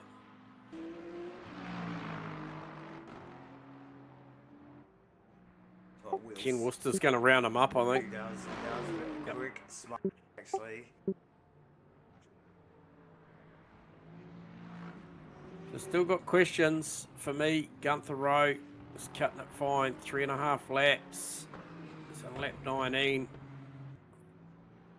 It's probably doable, but he's probably going to have to lift and coast from here on out. And Pete Dawson just got a bit more in the tank, has he? Oh, not much, actually. No, it looks like about the same there, J-Man, both on 30, 31%. Yeah, so I think Pete Dawson was maybe saving a little earlier, and now he's let her rip. Maybe thinks he's good to get home. Just hope he hasn't let her rip 1 lap too early. But we will see. We've got 13 minutes to run.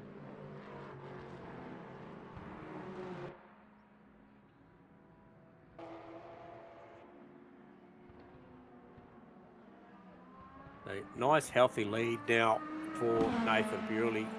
He's got the better part of 18 seconds over the field now, over Chris Fraser, Goddard. We know that that's a battle still going. Dixon's still in there. Questions over the fuel efficiency of the caddy.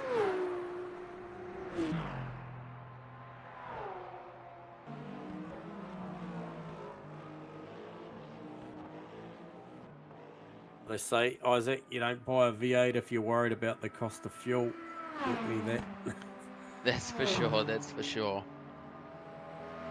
Well, Dixon obviously not concerned about the cost of fuel crisis. But I do love hearing that Cadillac per pasture, that's for sure. Yeah.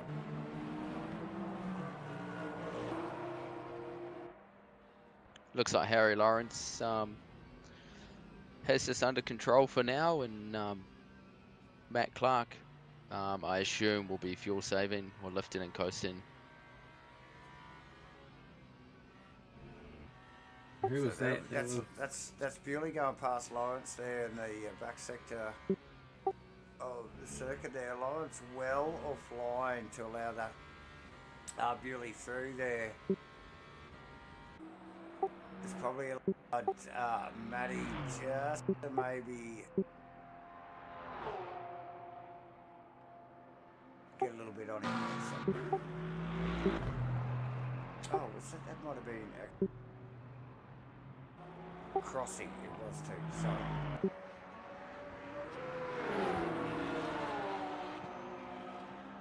And that would be down behind him. mix them their cars up.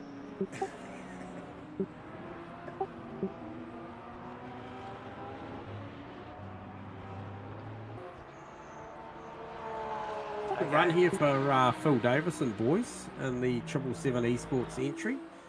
Himself and Carson rocking the 777 paint jobs. Carso currently P5, Phil Davison P7. It's a nice solid run for Phil. I am wondering though, J-Man, if Phil Davison will have to pit or not. Yeah, Looks like they've got 2 more laps and he's on 16%. Yeah. So, But nonetheless, still good run to see him up in the top 10. yeah, Carso for sure. And I would think, yeah, Davison for sure as well. This one's just sort of snuck up on them a little bit. Martin Richards, so, however, just in the back of shot, he's just come in and out, splash and dash. Nice, efficient little stop there for Martin as well. In the recent past, stopped for 11.2 seconds. Grab some energy and some go juice and pressed on nicely, and I think he could probably forecast in the near future that he may scalp a couple here.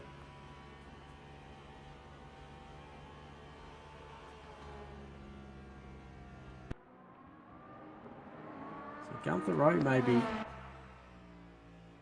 just looking at that. Yeah, so that's closed up nicely.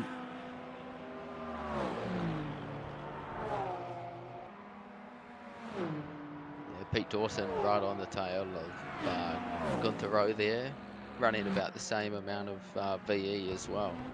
Yeah. I mean, if there's one person who doesn't have to worry about VE out the front, it's Harry Lawrence. Harry Lawrence with 32% of VE.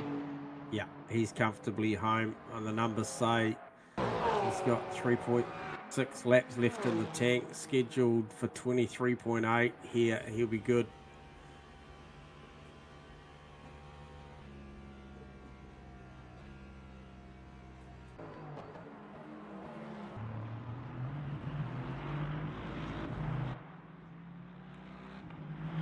And I will say, viewers as well, if you are enjoying the stream, don't forget to smash the thumbs up, smash the like button, and subscribe to the boys. You know, they do a great broadcast as well, week in, week out.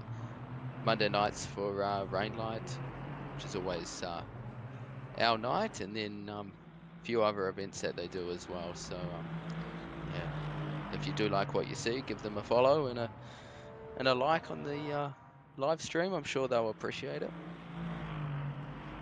Absolutely. So Gunther Rowe to the lane and comes in for a very, very quick splash and dash. Didn't actually even get to see the numbers on my calculation. And I would suspect Phil Davison will roll in as well, J-Man, but yeah, Carso already in the pit lane. Oh, yes. Noah Reid, Gunther Rowe on exit, sorry. It's tight. Gunther tries to squeeze him. And it's not over yet, because Reid gets it all snaky on the way. Here comes a hyper in, who is that? That is, Fraser, is that Chris Fraser? Fraser, yeah, with Goddard in tow as well. That's going to help George Goddard out as they run out onto the Mulsanne. And it's look at that. That is close. Oh, look. Whoa, there was contact. Fraser around. No. Oh, no, you just got a feel for Fraser there. Just those two battles coming together right at that point in time. Look, you just couldn't have scripted that. No.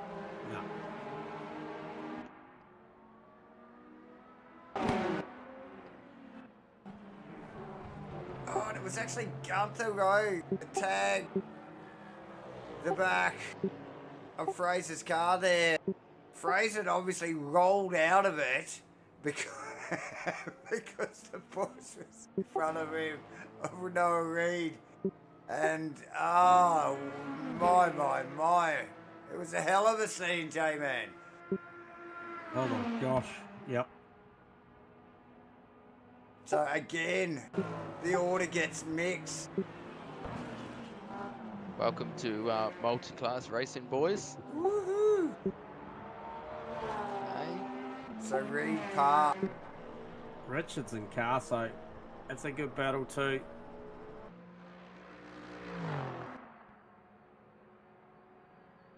Carso's brave, pulling out the draft on a The Lamborghini. Lambo, round the outside, the Lambo. Oh, he gets it Oh, to and he stop. makes it stick. Come on, that's got to be one of the passes of the night. Seriously, that is super brave. A bad effort. Crossy's Nice just going. job, Crossy's Nato. probably looking at that, just going, yeah, yes. Let's get a bit of that going on. 5 minutes to go here. It's like what's more time. These boys definitely racing until the checkered flag. That's for sure. They don't let up.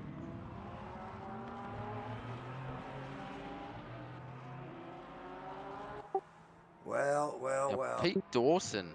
See how Pete Dawson gets on with his VE, if he'll pit this lap or the next. Yeah, well, he's down to 1.3 laps remaining. Still got 4.5 minutes. 21 at 21, nearly completed. Predicted 23.6, so he's definitely going to have to do something here.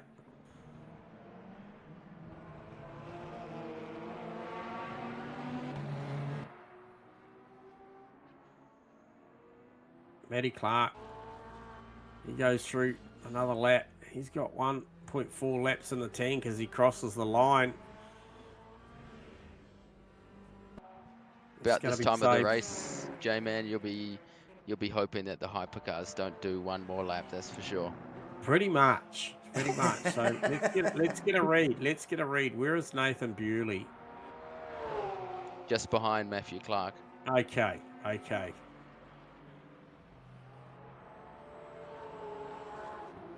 So what will tell you if Nathan Bewley crosses the line with another 2 minutes or even a minute, 30 seconds, it'll be another lap for the hypercars at least.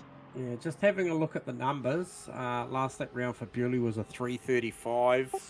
I think he was within 5 seconds of that. So I'm going to say no. I'm sure Bewley knows as well. He'll probably roll off the throttle. He was out a little early, that one there. He doesn't have to save any energy. But based on the numbers, I would say this will be it. And so that's going to see Matty Clark, I believe, is going to get home on this one. Pete Dawson, though, 0.8. Wow. Sweating bullets for PD, that's for sure. Do you think he's rolling it? Probably, yeah. Yeah. So Pete Dawson was 7%, running an average of 8.8% per lap. I reckon he'll be thinking long and hard about his choices right now, but he's going to have to make it work. Let's see if we can see. We'll get this on board here. It gives us a little bit of data on the sides here. He's full throttle here. Just wonder how much he's holding that here sometimes.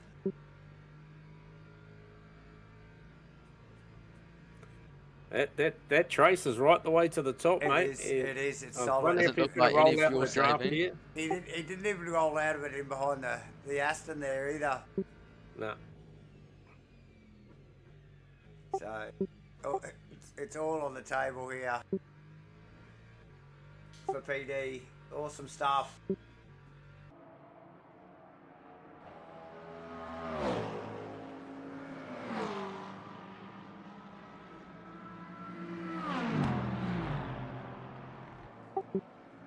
To see Fraser sneaking on past there.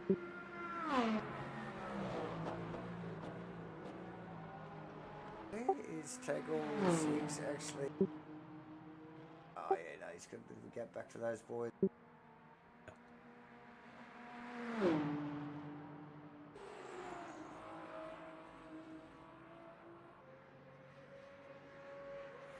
Ooh, might have called it too early here.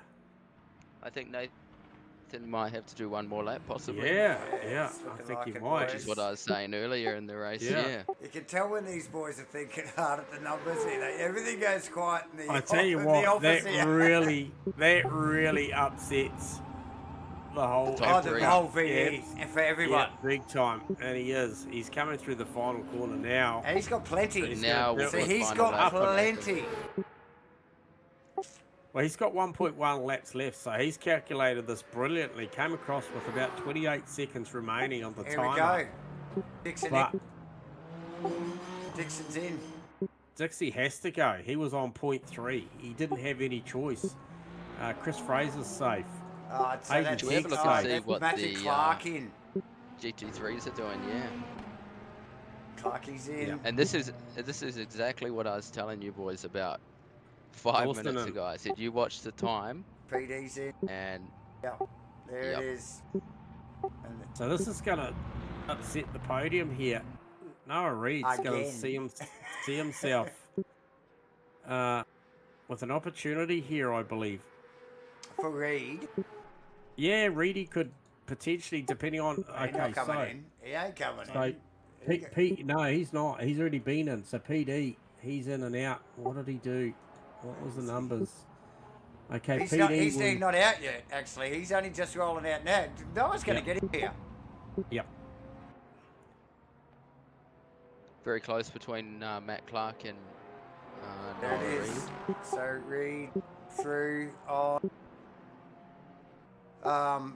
Pete Dawson, Matt Yep. Clark away.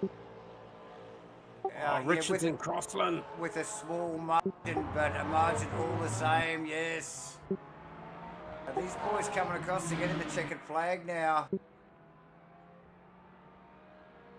From the flag marshal, I'm not sure how accurate. I don't think he's got the memo yet, just quietly. But the timer has run down as we just see Crossan just go into drift mode. Harry Lawrence there with a very comfortable lead.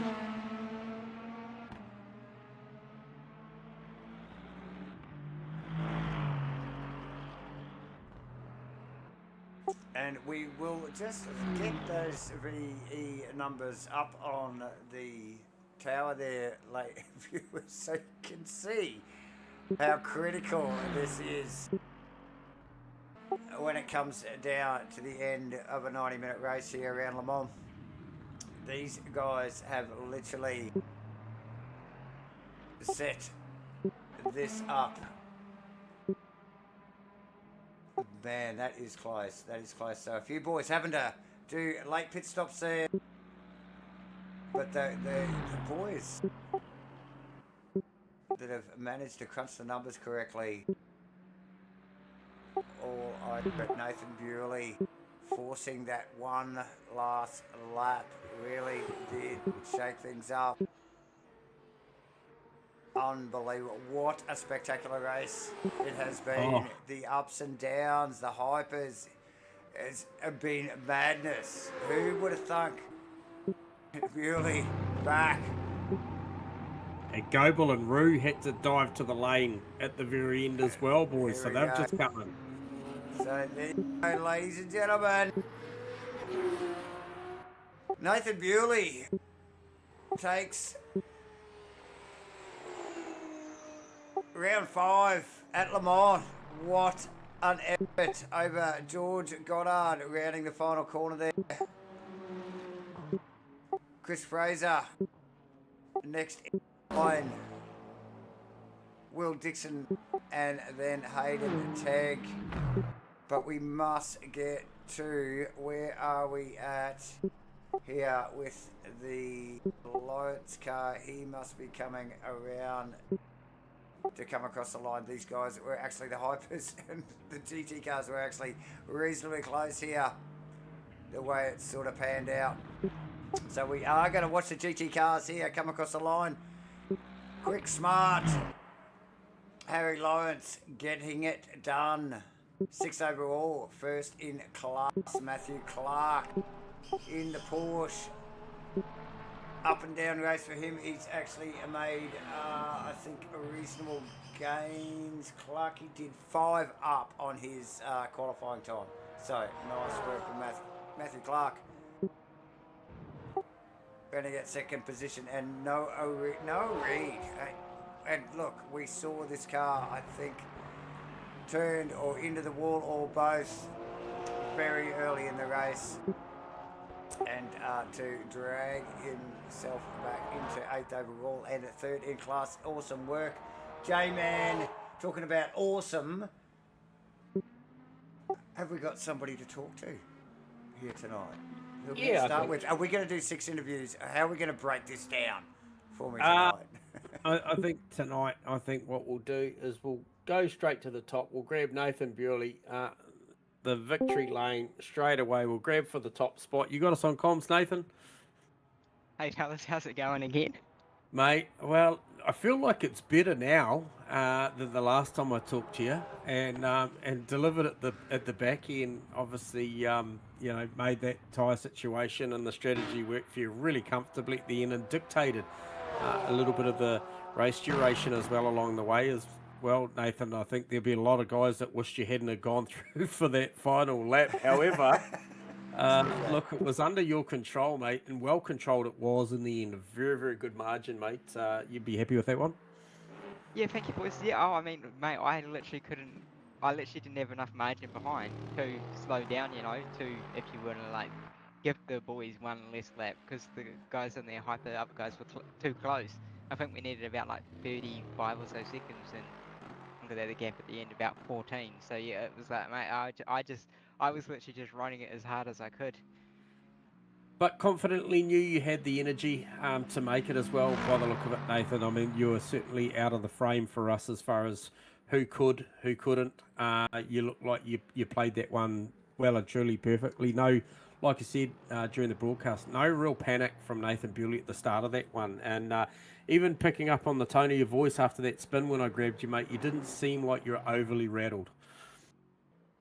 Oh, I mean, like internally, you're probably thinking, oh, like that's a stupid mistake, because I mean, I did a little bit of practice this week, but not a lot, and I don't think I ever had a spin there. So that kind of makes it a bit like nerves, a bit like, how did that happen? But yeah, especially like off the start when like Will got past me, like, I didn't mind that, and then even when I was past, like I said to you boys, I was like playing the game where I knew it was either going to go 25 or 26 laps, so I was like, okay, I'll make my first stint a definite 13 by fuel saving, and then it means I can either do another 13 if it goes 23, or then I can just absolutely fill her up and just push harder. Then yeah, obviously it came down to another 13 at the end, and yeah, it seemed like maybe I was saving a bit more than the other boys, because on both stints there, I was able to on the last lap just go flat out.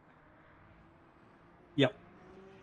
And it had that look. I mean, the last lap was a brilliant lap, 29.1 to step it up, which was impressive. And so tyres were good. Yeah, I think what do you call it? My worst tire, my worst tire was the rear right Yep. at 48%. But even that could have still done another stint at least. Yep.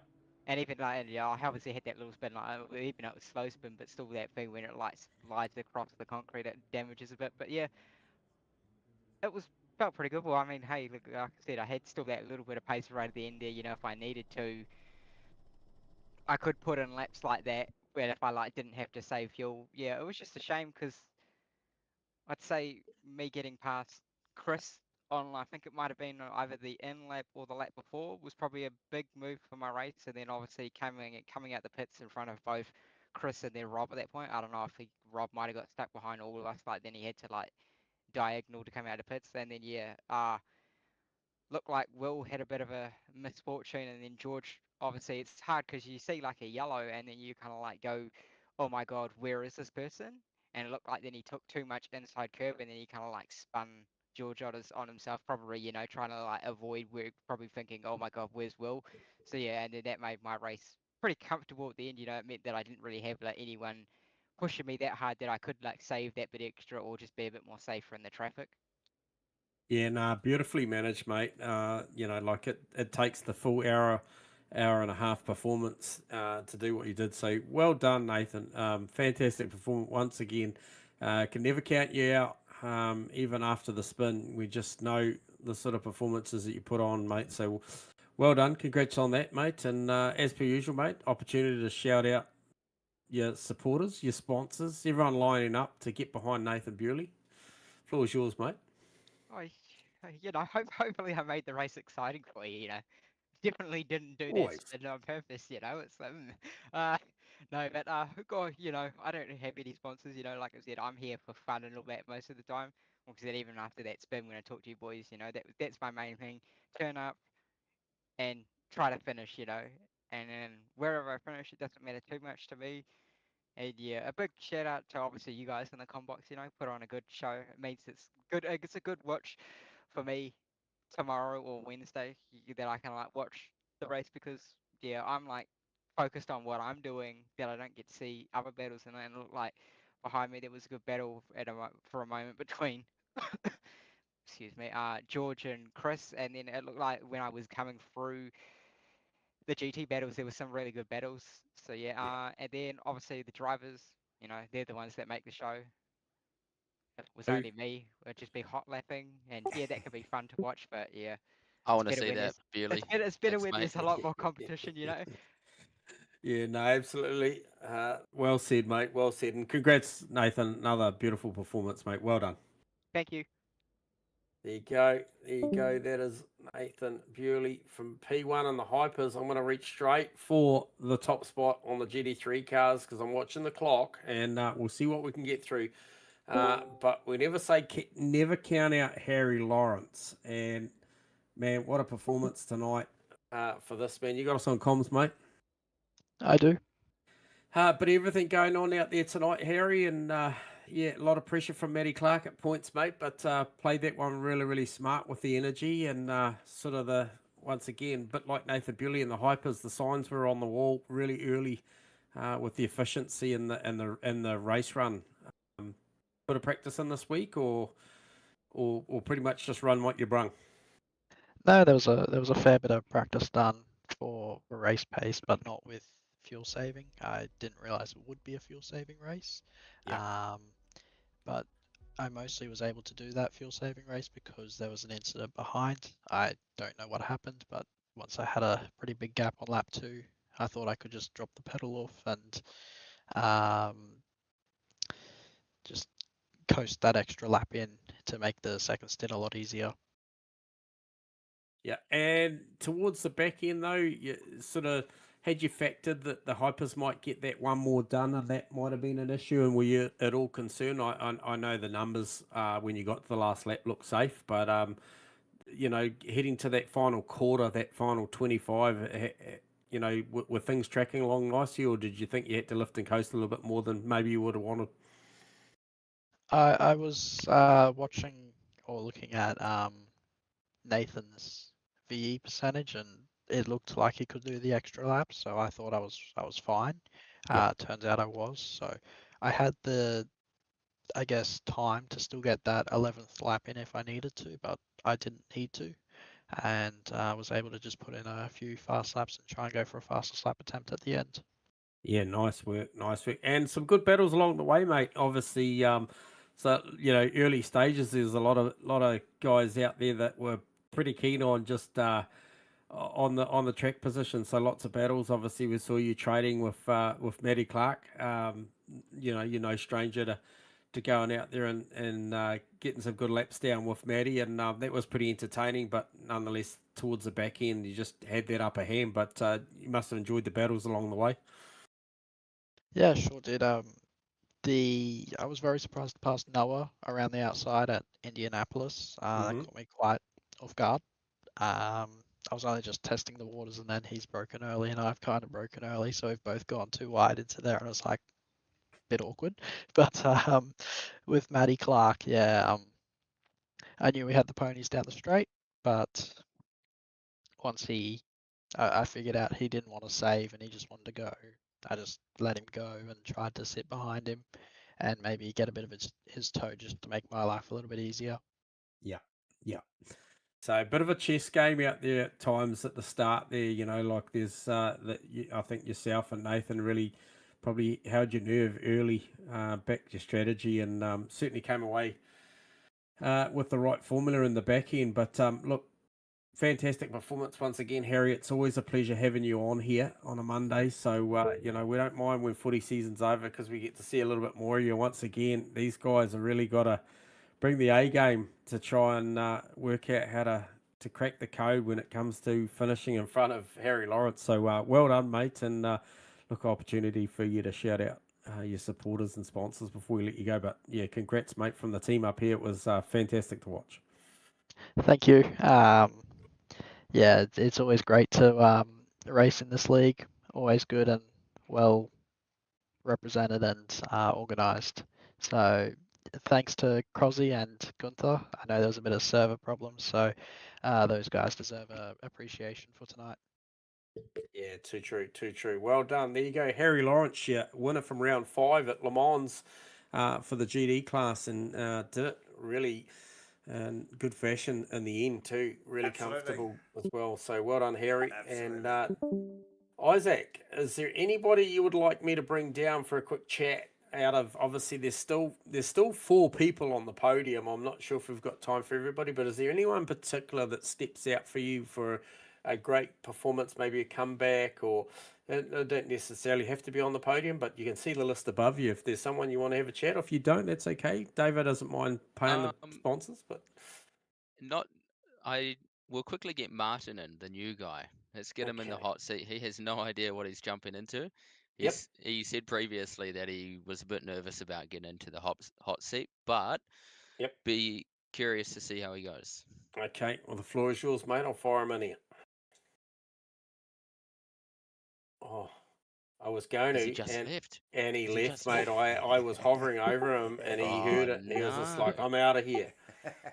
There you go, Who do we boy. get? Who do we reckon? Oh, Maybe we'll get. You've frightened them already. Yeah, he probably heard me. Maybe we'll get Ken in. Ken doesn't get the chance to go into the hot seat very often. We'll get Wheels. Okay. Shout out to Wheels. Shout out to Wheels. I'll grab him down. Always. Ken, how you going? Got us on comms there, Ken? Maybe he's still on push to talk. Ken Worcester. Wheels Inc. Yeah, got you, boys. Got you. Yeah, that's Hey, right. Wheels. G'day, Ken. How we all was your going? good? How was your race? Very long. Yeah, bit of a struggle. Bit hard on the hands, but we made it to the end. And what was your did you have any battles throughout the 1 hour 30? You didn't have any issues with the VE with the boys doing another lap, did you? No, I still had another lap's worth of fuel and VE left, so I compensated a little bit, and I sort of pitted early. But I got a bit of damage in that first incident in the second corner there, where Gunter and that got spun around, and I got hit up the backside. But anyway, just soldiered on. But yeah, had a couple of good little battles there towards the end and stuff. So was pretty good. I'm glad I pitted early, and yeah, then the 2 boys I was battling with, they both had to peel off and pit, so they give me 2 spots right on the last lap. Did see that. That was Goebel, and I think that was it Rue Morris. as well. Yeah, Morris Goebel and Rue. Yeah, Goebel and Rue. Yeah, well played, Ken. And hey, quick shout out to your car painter as well. As usual, doing a fantastic job. So I'm not sure who's responsible for the paint schemes on your car, but keep it going, mate. We really appreciate the graphics that we're seeing out of the Wheels Inc. machines this season. That was just a bit of a rendition off I think SimGrid or whatever it is. So I just grabbed that one because I thought if it's nice and bright, people might actually see me and not run into me. That's it. Oh, you Good could only hope. But it sort of worked. But yeah, anyway, it was it was a good race. But yeah, very, very long, an hour and a half, especially the way I have to drive. Yeah, pretty hard on the hands. Yeah, no, you do a fantastic job, mate. Anyway, anyone that you'd you like got to be in it to win it. Anyone you'd like to shout out, Ken? Any supporters or sponsors or anything like that? No, I don't. Other than family, my sisters that usually tune in and have a bit of a gibber and annoy you blokes during the things. So yeah, they're always a good support. So, but other than that, yeah, pretty much just you guys for commentating and doing your part, and obviously Gunter and all the boys for hosting the races and giving us something to do on a Monday night. It's always entertaining, always good fun. Yeah, well said. Well Legend. said, Wheels, mate. You're a bloody trooper. Well done. Great effort, man. And thanks for having a chat with the boys too. We appreciate it. Yeah, no worries at all. Thanks for dragging me in. It's definitely not for a podium position, but anyway, always good to come in and have a chat and Oh, catch hell up with you yes. lads. Yeah, too right, mate. Too right. So there you go. Ken Worcester, everyone out there doing it. And yeah, another fantastic round, lads. It's getting pretty early over here, so I might sign out and Yes. look, just appreciate you both. Isaac, it's always a pleasure having you in the booth with us, mate. You certainly make life a little easier for me. And Davo still has to do his job, but yeah, thanks everyone for tuning in, and I'll sign out, and I'll no doubt talk to you boys soon. Ciao. Cheers, J-Man. Catch you next week. Awesome, ladies and gentlemen. Thank you for tuning in tonight for the 2026 Rainlight Racing LMU Season 13. Yes, ladies and gentlemen, they are smashing them out, and we look, what a cracking race. I always look forward to Le Mans. First, I think, and only of the 90-minute races I think we're going to have throughout, and we can bring the calendar up here just quickly, ladies and gentlemen. Yes, the only 90-minute race out of this series. So, always good fun, good field of cars, and always great to have Isaac in the comms box. Isaac, thanks for joining us again tonight.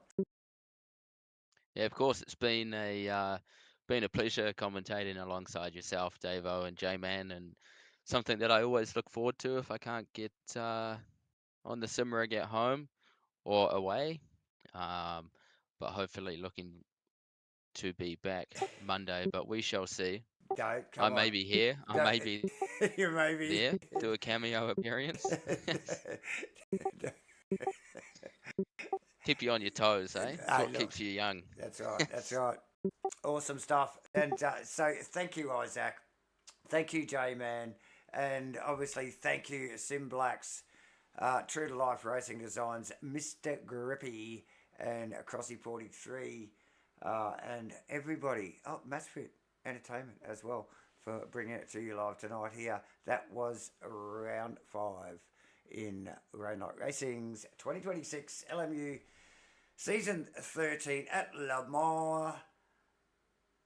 Thank you, viewers, and bye for now. See you all next week. I think it is Imola. See you there.